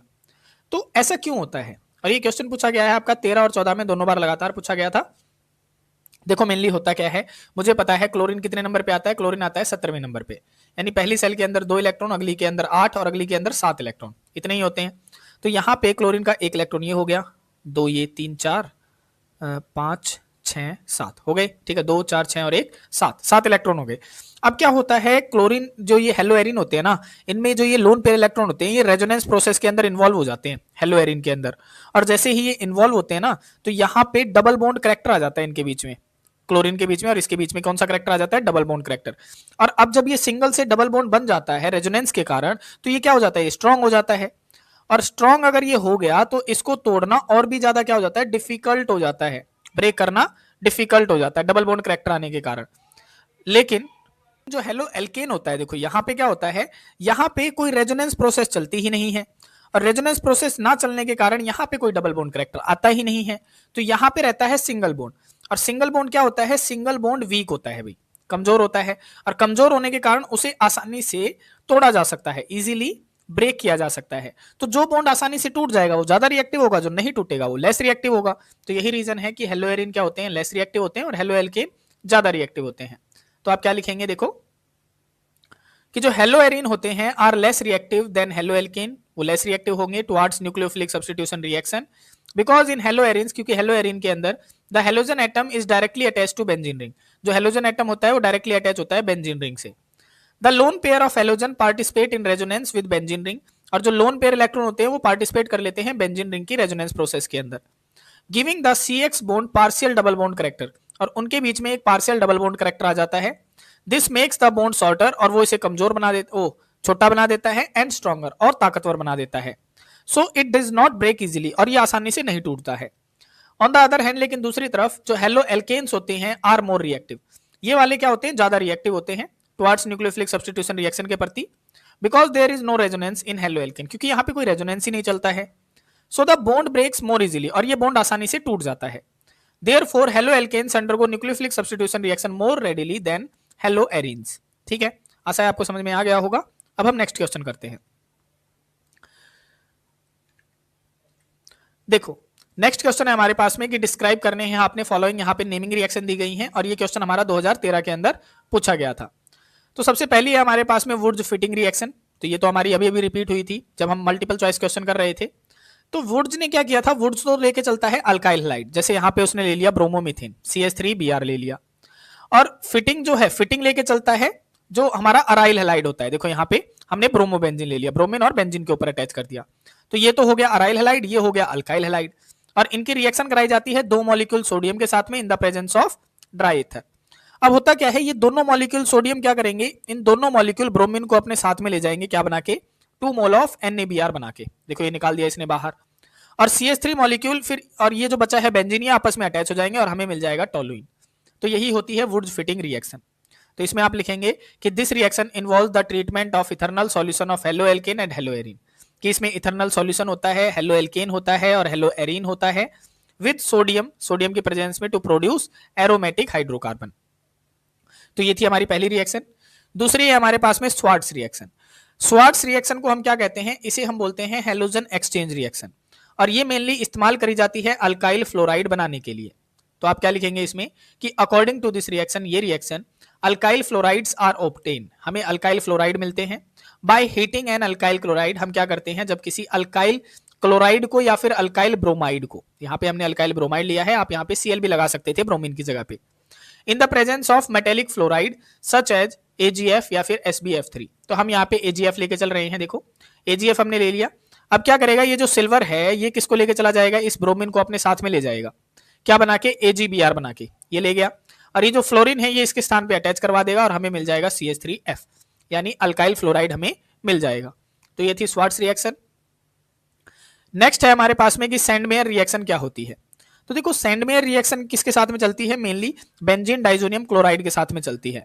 और डाइजोनियम क्लोराइड कब बनता है, जब हम बेंजीन के ऊपर N2Cl लगा देते हैं, देखो ये लगा रखा N2Cl, या तो आप डायरेक्टली इस तरीके से लगा लिए, स्ट्रक्चर की फॉर्म में भी बना सकते हैं, जैसे इसे भी हम डाइजोनियम सॉल्ट ही बोलते हैं, इसके ऊपर पॉजिटिव चार्ज, इसके ऊपर नेगेटिव, देखो ये बना रखे हैं, ठीक है। तो सैंडमेयर ने क्या किया था, in this reaction when an aqueous solution of freshly prepared diazonium salt, कि जो डाइजोनियम सॉल्ट होता है उसको ट्रीट किया गया कुप्रस क्लोराइड और ब्रोमाइड के साथ में, देखो CuCl HCl या फिर CuBr HBr के साथ में जब हम उसको रिएक्ट करते हैं तो होता क्या है, देखो मेनली मान के चल रहे हैं कि CuCl के साथ में हम रिएक्ट कर रहे हैं, तो H के ऊपर पॉजिटिव चार्ज, Cl के ऊपर नेगेटिव चार्ज। अब ये H पॉजिटिव वाला क्या करता है, इस Cl नेगेटिव को अपने साथ में ले जाता है, क्या बना के, HCl बना के, ये तो बाहर निकल गया। अब जैसे ही ये बाहर निकलता है, नाइट्रोजन अपना पॉजिटिव चार्ज खत्म करने के लिए ये वाले इलेक्ट्रॉन अपनी तरफ खींचता है, जिसके कारण यहां से नाइट्रोजन गैस भी बाहर निकल जाती है। अब जब ये बाहर निकली तो इस पे क्या हो गया, इलेक्ट्रॉन लेके गई थी, तो इस पे बन गया पॉजिटिव चार्ज इस बेंजीन के ऊपर। अब इस पॉजिटिव चार्ज पे Cl नेगेटिव आके अटैक कर देता है, हमें मिल जाता है क्लोरोबेंजीन। लेकिन जब हम CuBr ओब्लिक में HBr के साथ में ट्रीट करते हैं तो H के ऊपर पॉजिटिव चार्ज और Br के ऊपर नेगेटिव चार्ज होता है। अब ये H पॉजिटिव क्या करता है, इस Cl के साथ में निकल जाता है, HCl बन के ये निकल गया, ठीक है। और अब जैसे ही ये बाहर निकला तो नाइट्रोजन क्या करेगा, नाइट्रोजन इन दोनों इलेक्ट्रॉन को अपने तरफ खींचेगा, ये बॉन्ड वाले इलेक्ट्रॉन को, और ये निकल जाएगा नाइट्रोजन गैस बनके, इसे आप भूल सकते हैं, ठीक है। ये निकल गया नाइट्रोजन गैस बनके।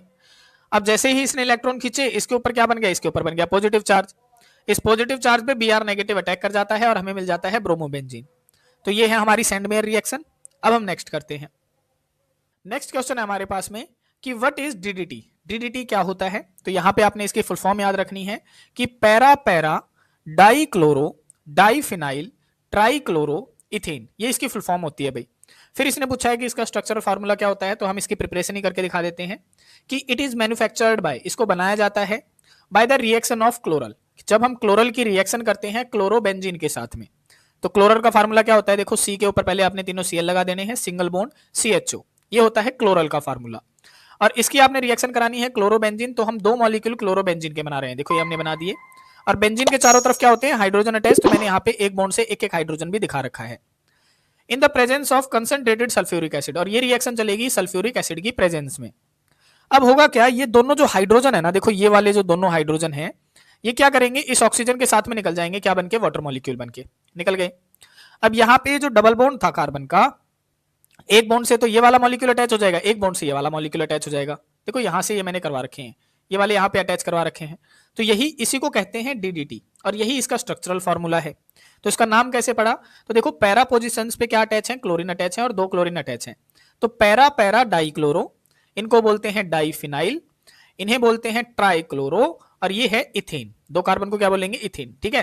तो para para dichloro diphenyl trichloro ethane इसका नाम बन गया, और ये इस्तेमाल किया जाता है एज एन इंसेक्टिसाइड, यानी इंसेक्ट्स को मारने के लिए, ठीक है। तो ये क्वेश्चन था। अब हम नेक्स्ट देखते हैं। देखो नेक्स्ट क्वेश्चन है हमारा कि डिफाइन द फॉलोइंग टर्म्स, आपने कुछ एक टर्म्स डिफाइन करनी है, और ये क्वेश्चन हमसे पूछा गया था HBSC 2013 के अंदर। तो सबसे पहले उसने पूछा कि प्लेन पोलराइड लाइट क्या होती है।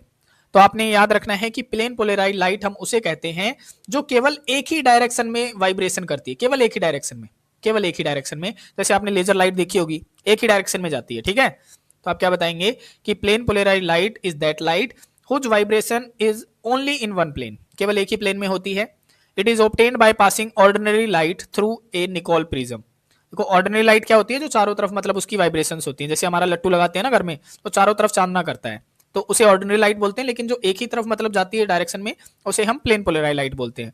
और ये बनती कैसे है, तो इसने ये कहा कि अगर मेरे पास में कोई ऑर्डिनरी लाइट है जो कि हर डायरेक्शन में वाइब्रेशन कर रही है, जैसे देखो ये है ऑर्डिनरी लाइट, और अगर मैं इसको निकोल प्रिज्म में से पास आउट करूंगा तो ये ऑर्डिनरी लाइट किस में बदल जाती है, प्लेन पोलराइज्ड लाइट में बदल जाती है, इस तरीके से। ठीक है, नेक्स्ट वो कह रहा है कि रिटेंशन क्या होता है ना। रिटेंशन किसे कहेंगे आप, तो रिटेंशन हम कहते हैं जब कोई कॉन्फ़िगरेशन चेंज ही ना हो। जैसे हमने किस में पढ़ा था, उसमें SN2 रिएक्शन में हमने पढ़ा था, देखो अगर आपको भूल गए हैं तो यहां पे देखो, देखो हमने क्या बताया था कि SN2 रिएक्शन, इसमें क्या हो रहा है, इन्वर्जन ऑफ कॉन्फ़िगरेशन हो रहा है। इन्वर्जन ऑफ कॉन्फ़िगरेशन का मतलब कि पहले न्यूक्लियोफाइल यहां अटैच था, बाद में जो नया न्यूक्लियोफाइल आया उस वो बैक साइड में अटैक हुआ, है ना। तो पहले फ्रंट में था, बाद में बैक में आ गया, तो इसे इन्वर्जन बोल रहे हैं। लेकिन अगर ये कॉन्फ़िगरेशन चेंज ही ना हो तो उसे हम बोलते हैं रिटेंशन ऑफ कॉन्फ़िगरेशन। ठीक है, तो यहां पे आप इसको डिफाइन करेंगे कि इफ ड्यूरिंग ए रिएक्शन, अगर रिएक्शन के दौरान no bond of the stereo centre is broken. देखो स्टीरियो सेंटर वो बॉन्ड होता है, ऐसा बॉन्ड, ऐसा कार्बन एटम जिसके चारों तरफ अलग अलग ग्रुप अटैच होते हैं, तो उसे हम बोलते हैं स्टीरियो सेंटर कार्बन। तो कहता है कि अगर स्टीरियो सेंटर कार्बन का कोई बॉन्ड ना टूटे तो the product will have the same configuration, तब प्रोडक्ट की कॉन्फ़िगरेशन सेम रहेगी जैसे रिएक्टेंट की होती है, तब हम उस प्रोसेस को बोलेंगे रिटेंशन, क्योंकि कॉन्फ़िगरेशन सेम रहेगी ना। या अगर आप इससे नहीं समझ पा रहे हैं तो आप डायरेक्ट इसकी डेफिनेशन लिख लेना कि the process in which the retention the configuration of a reactant molecule is same as like, sorry आप कहेंगे कि it is the process in which the configuration of a molecule remain same during the reaction. ठीक है, आप इस तरीके से बता सकते हैं कि the process in which the configuration of A molecule remain same during the reaction is called retention of configuration. आप इस तरीके से भी बता सकते हैं। ठीक है, अब हमारी नेक्स्ट डेफिनेशन है कि रेसिमाइजेशन क्या होता है। तो रेसिमाइजेशन हमने बताई था कि दो ऐसे प्रोडक्ट बनते हैं, जैसे हमारे SN1 में बन रहे थे दो प्रोडक्ट, एक मेजर क्वांटिटी में एक माइनर क्वांटिटी में, तो उस प्रोसेस को हम बोल रहे थे पार्शियल रेसिमाइजेशन प्रोसेस। तो वही होती है। देखो आप क्या बताएंगे इसके अंदर, इफ ड्यूरिंग ए रिएक्शन, अगर रिएक्शन के दौरान एक chiral reactant result in the formation of both enantiomers, कि कोई रिएक्टेंट है और वो क्या बना रहा है, दो एनेंसियोमर्स बना रहा है। Enantiomers, one retaining the configuration and other inverting the configuration, यानी एक की कॉन्फ़िगरेशन तो सेम रहेगी, दूसरे की इन्वर्ट हो जाएगी। जैसे कि देखो यहाँ पे रिएक्शन में, यहाँ पे हमने ये रिएक्शन चलाई तो एक पहले न्यूक्लियोफाइल क्या था, पुराना वाला फ्रंट साइड में था, तो यहाँ पे एक ऐसा मिलेगा जिसका फ्रंट में होगा, यानी उसकी कॉन्फ़िगरेशन सेम रहेगी, लेकिन एक ऐसा मिलेगा जिसकी कॉन्फ़िगरेशन सेम हो जाएगी, मतलब चेंज हो जाएगी, है ना। तो उसे ही ये कह रहा है कि दो मॉलिक्यूल मिलते हैं और जिसमें एक की कॉन्फ़िगरेशन तो सेम रहती है लेकिन दूसरे वाले की बदल जाती है in equal amount, the process is called racemisation. तो अगर वो इक्वल अमाउंट में बन रहे हैं तो हम उसे रेसिमाइजेशन बोलेंगे, लेकिन अगर अनइक्वल अमाउंट में बन रहे हैं, जैसे SN1 में क्या बना था, एक मेजर क्वांटिटी में एक माइनर क्वांटिटी में, तो उसे हम पार्शियल रेसिमाइजेशन बोल रहे थे। लेकिन रेसिमाइजेशन कब बोलेंगे, जब वो इक्वल अमाउंट में बनेंगे। ठीक है, तो ये डेफिनेशन आपने याद कर लेनी है। अब हम नेक्स्ट क्वेश्चन देखते हैं। देखो नेक्स्ट क्वेश्चन है हमारे पास में कि although chlorine is an electron withdrawing group, हम ऐसा मानते हैं कि जो क्लोरीन होता है ना वो एक इलेक्ट्रॉन विड्रॉइंग ग्रुप है, यानी इलेक्ट्रॉन को खींचने वाला ग्रुप है। Yet it is ortho para directing group in electrophilic aromatic substitution reaction. लेकिन ये कहता है कि जब हम कोई इलेक्ट्रोफिलिक सब्स्टिट्यूशन रिएक्शन कराते हैं ना, जैसे मान लिया कि ये क्लोरीन है और अगर मैं इसके अंदर फ्राइडल क्राफ्ट अल्काइलेशन रिएक्शन करने लग जाऊं, यानी अगर मैं इसके अंदर CH3Cl in the presence of anhydrous AlCl3 डाल दूं, तो क्या होता है, यहाँ पे एक क्लोरीन क्या करता है, दोनों इलेक्ट्रॉन को अपने साथ ले जाता है, उस पे नेगेटिव आ जाता है, इस पे पॉजिटिव। अब जब ये पॉजिटिव आता है ना तो ये एक बार ऑर्थो पे अटैच करता है और एक बार पैरा पे अटैच करता है, तो हमें दो प्रोडक्ट देखने को मिलते हैं इसी रिएक्शन के अंदर, है ना। इस तरीके से एक बार यहां अटैच हो जाता है और एक बार हमारा ये अटैच हो जाता है पैरा पोजीशन पे, यहाँ पे CH3 ये अटैच हो गया पैरा पोजीशन पे। तो ये कहता है कि क्लोरीन तो इलेक्ट्रॉन विड्रॉइंग ग्रुप था, तो ये फिर ऑर्थो एंड पैरा डायरेक्टिंग यानी पैरा सब्स्टिट्यूशन रिएक्शन क्यों शो करता है। तो आप इसका रीजन बताएंगे कि due to availability of lone pair of electron on chlorine atom, क्योंकि मुझे पता है कि क्लोरीन के पास में 3 लोन पेयर ऑफ इलेक्ट्रॉन होते हैं, है ना। तो ये क्या करते हैं, it increases the electron density on benzene ring at ortho and para position. ये क्या करते हैं, रेजोनेंस प्रोसेस के दौरान इनके ऊपर एक तो ऑर्थो पोजीशन के ऊपर और एक पैरा पोजीशन के ऊपर क्या कर देते हैं, इलेक्ट्रॉन डेंसिटी बढ़ा देते हैं, लोन पेयर। ठीक है, however chlorine group also shows electron withdrawing group, ये तो बिल्कुल क्लियर है कि ये भी इलेक्ट्रॉन विड्रॉइंग ग्रुप शो करता है, विच इज डीएक्टिवेटिंग, जो कि डीएक्टिवेट करना चाहिए था, but it's deactivation is less, लेकिन इसका जो डीएक्टिवेशन होता है वो कम होता है at ortho and para position पे, क्योंकि वो इनकी इलेक्ट्रॉन डेंसिटी पहले से ही बढ़ा चुका होता है, क्योंकि उसके पास में लोन पेयर इलेक्ट्रॉन होते हैं। Hence chlorine group is ortho and para directing group, इसीलिए ये ortho and para directing group होता है इन एरोमेटिक इलेक्ट्रोफिलिक सब्स्टिट्यूशन रिएक्शन के अंदर। एग्जांपल में अगर आपसे पूछे तो आप ये फ्राइडल क्राफ्ट अल्काइलेशन रिएक्शन का एग्जांपल दे सकते हैं। अब हम नेक्स्ट क्वेश्चन करते हैं। नेक्स्ट क्वेश्चन है हमारे पास में कि व्हाट हैपेंस व्हेन, कि क्या होगा जब, ये क्वेश्चन हमसे पूछा गया था 2024 के अंदर, कि methyl bromide is treated with sodium in the presence of dry ether. देखो जब भी सोडियम दिख जाए आपको इन the presence of dry ether दिख जाए तो आप समझ जाना वो किसकी बात कर रहा है, वुड्स, या तो वुड्स रिएक्शन की बात कर रहा है, या वुड्स फिटिंग रिएक्शन की बात कर रहा है, या फिटिंग रिएक्शन की बात कर रहा है। ठीक है, तो यहाँ पे उसने कहा है कि मिथाइल ब्रोमाइड ट्रीट कर रहे हैं, तो मिथाइल ब्रोमाइड का हमारा फॉर्मूला होता है CH3Br, और इसके हमने कितने मॉलिक्यूल लेने पड़ेंगे, वुड्स के अंदर 2 मॉलिक्यूल लेने पड़ते हैं। ठीक है, 2 मॉलिक्यूल ले लिए, और 2 मॉलिक्यूल हमने सोडियम ले लिए इन the presence of dry ether. अब ये दोनों मॉलिक्यूल सोडियम क्या करेंगे, ये जो 2 Br है ना, क्योंकि 2 से मल्टीप्लाई है, तो 2 Br क्या बन के निकल जाएंगे, 2 मोल ऑफ NaBr बन के निकल जाएंगे। और ये जो 2 CH3 के मॉलिक्यूल बचे हैं ये आपस में कपल कर लेंगे, और कपल करेंगे तो हमें क्या मिल जाएगा, इथेन मिल जाएगा। तो ये रिएक्शन ही पूछ रहा है, तो ये रिएक्शन हमारी कौन सी है, वुड्स रिएक्शन है, और हमें क्या बना के दे रहा है, इथेन बना के दे रहा है। तो इस तरीके से आपने याद करना है। अब हम नेक्स्ट करते हैं। तो देखो यहाँ पे हमारे जितने भी HBSC के हेलो एल्केन और हेलो एरीन यूनिट के 2013 से लेकर 2025 तक के जितने भी क्वेश्चन थे वो हमने देख लिए हैं। आशा है आपको पूरा लेक्चर समझ में आया होगा, और अगर लेक्चर आपको समझ में आया है तो लेक्चर को ज़्यादा से ज़्यादा शेयर कीजिए, वीडियो को लाइक कीजिए, चैनल को सब्सक्राइब कीजिए। ठीक है, तो आज के लिए इतना ही, मिलते हैं किसी और वीडियो में किसी और टॉपिक के साथ में, तब तक के लिए बाय बाय। और अगर आपको ये PDF चाहिए है तो ज़्यादा से ज़्यादा कमेंट कीजिए PDF, ताकि हम इसको अपने टेलीग्राम चैनल पे अपलोड कर दें। तो आज के लिए इतना ही, थैंक यू।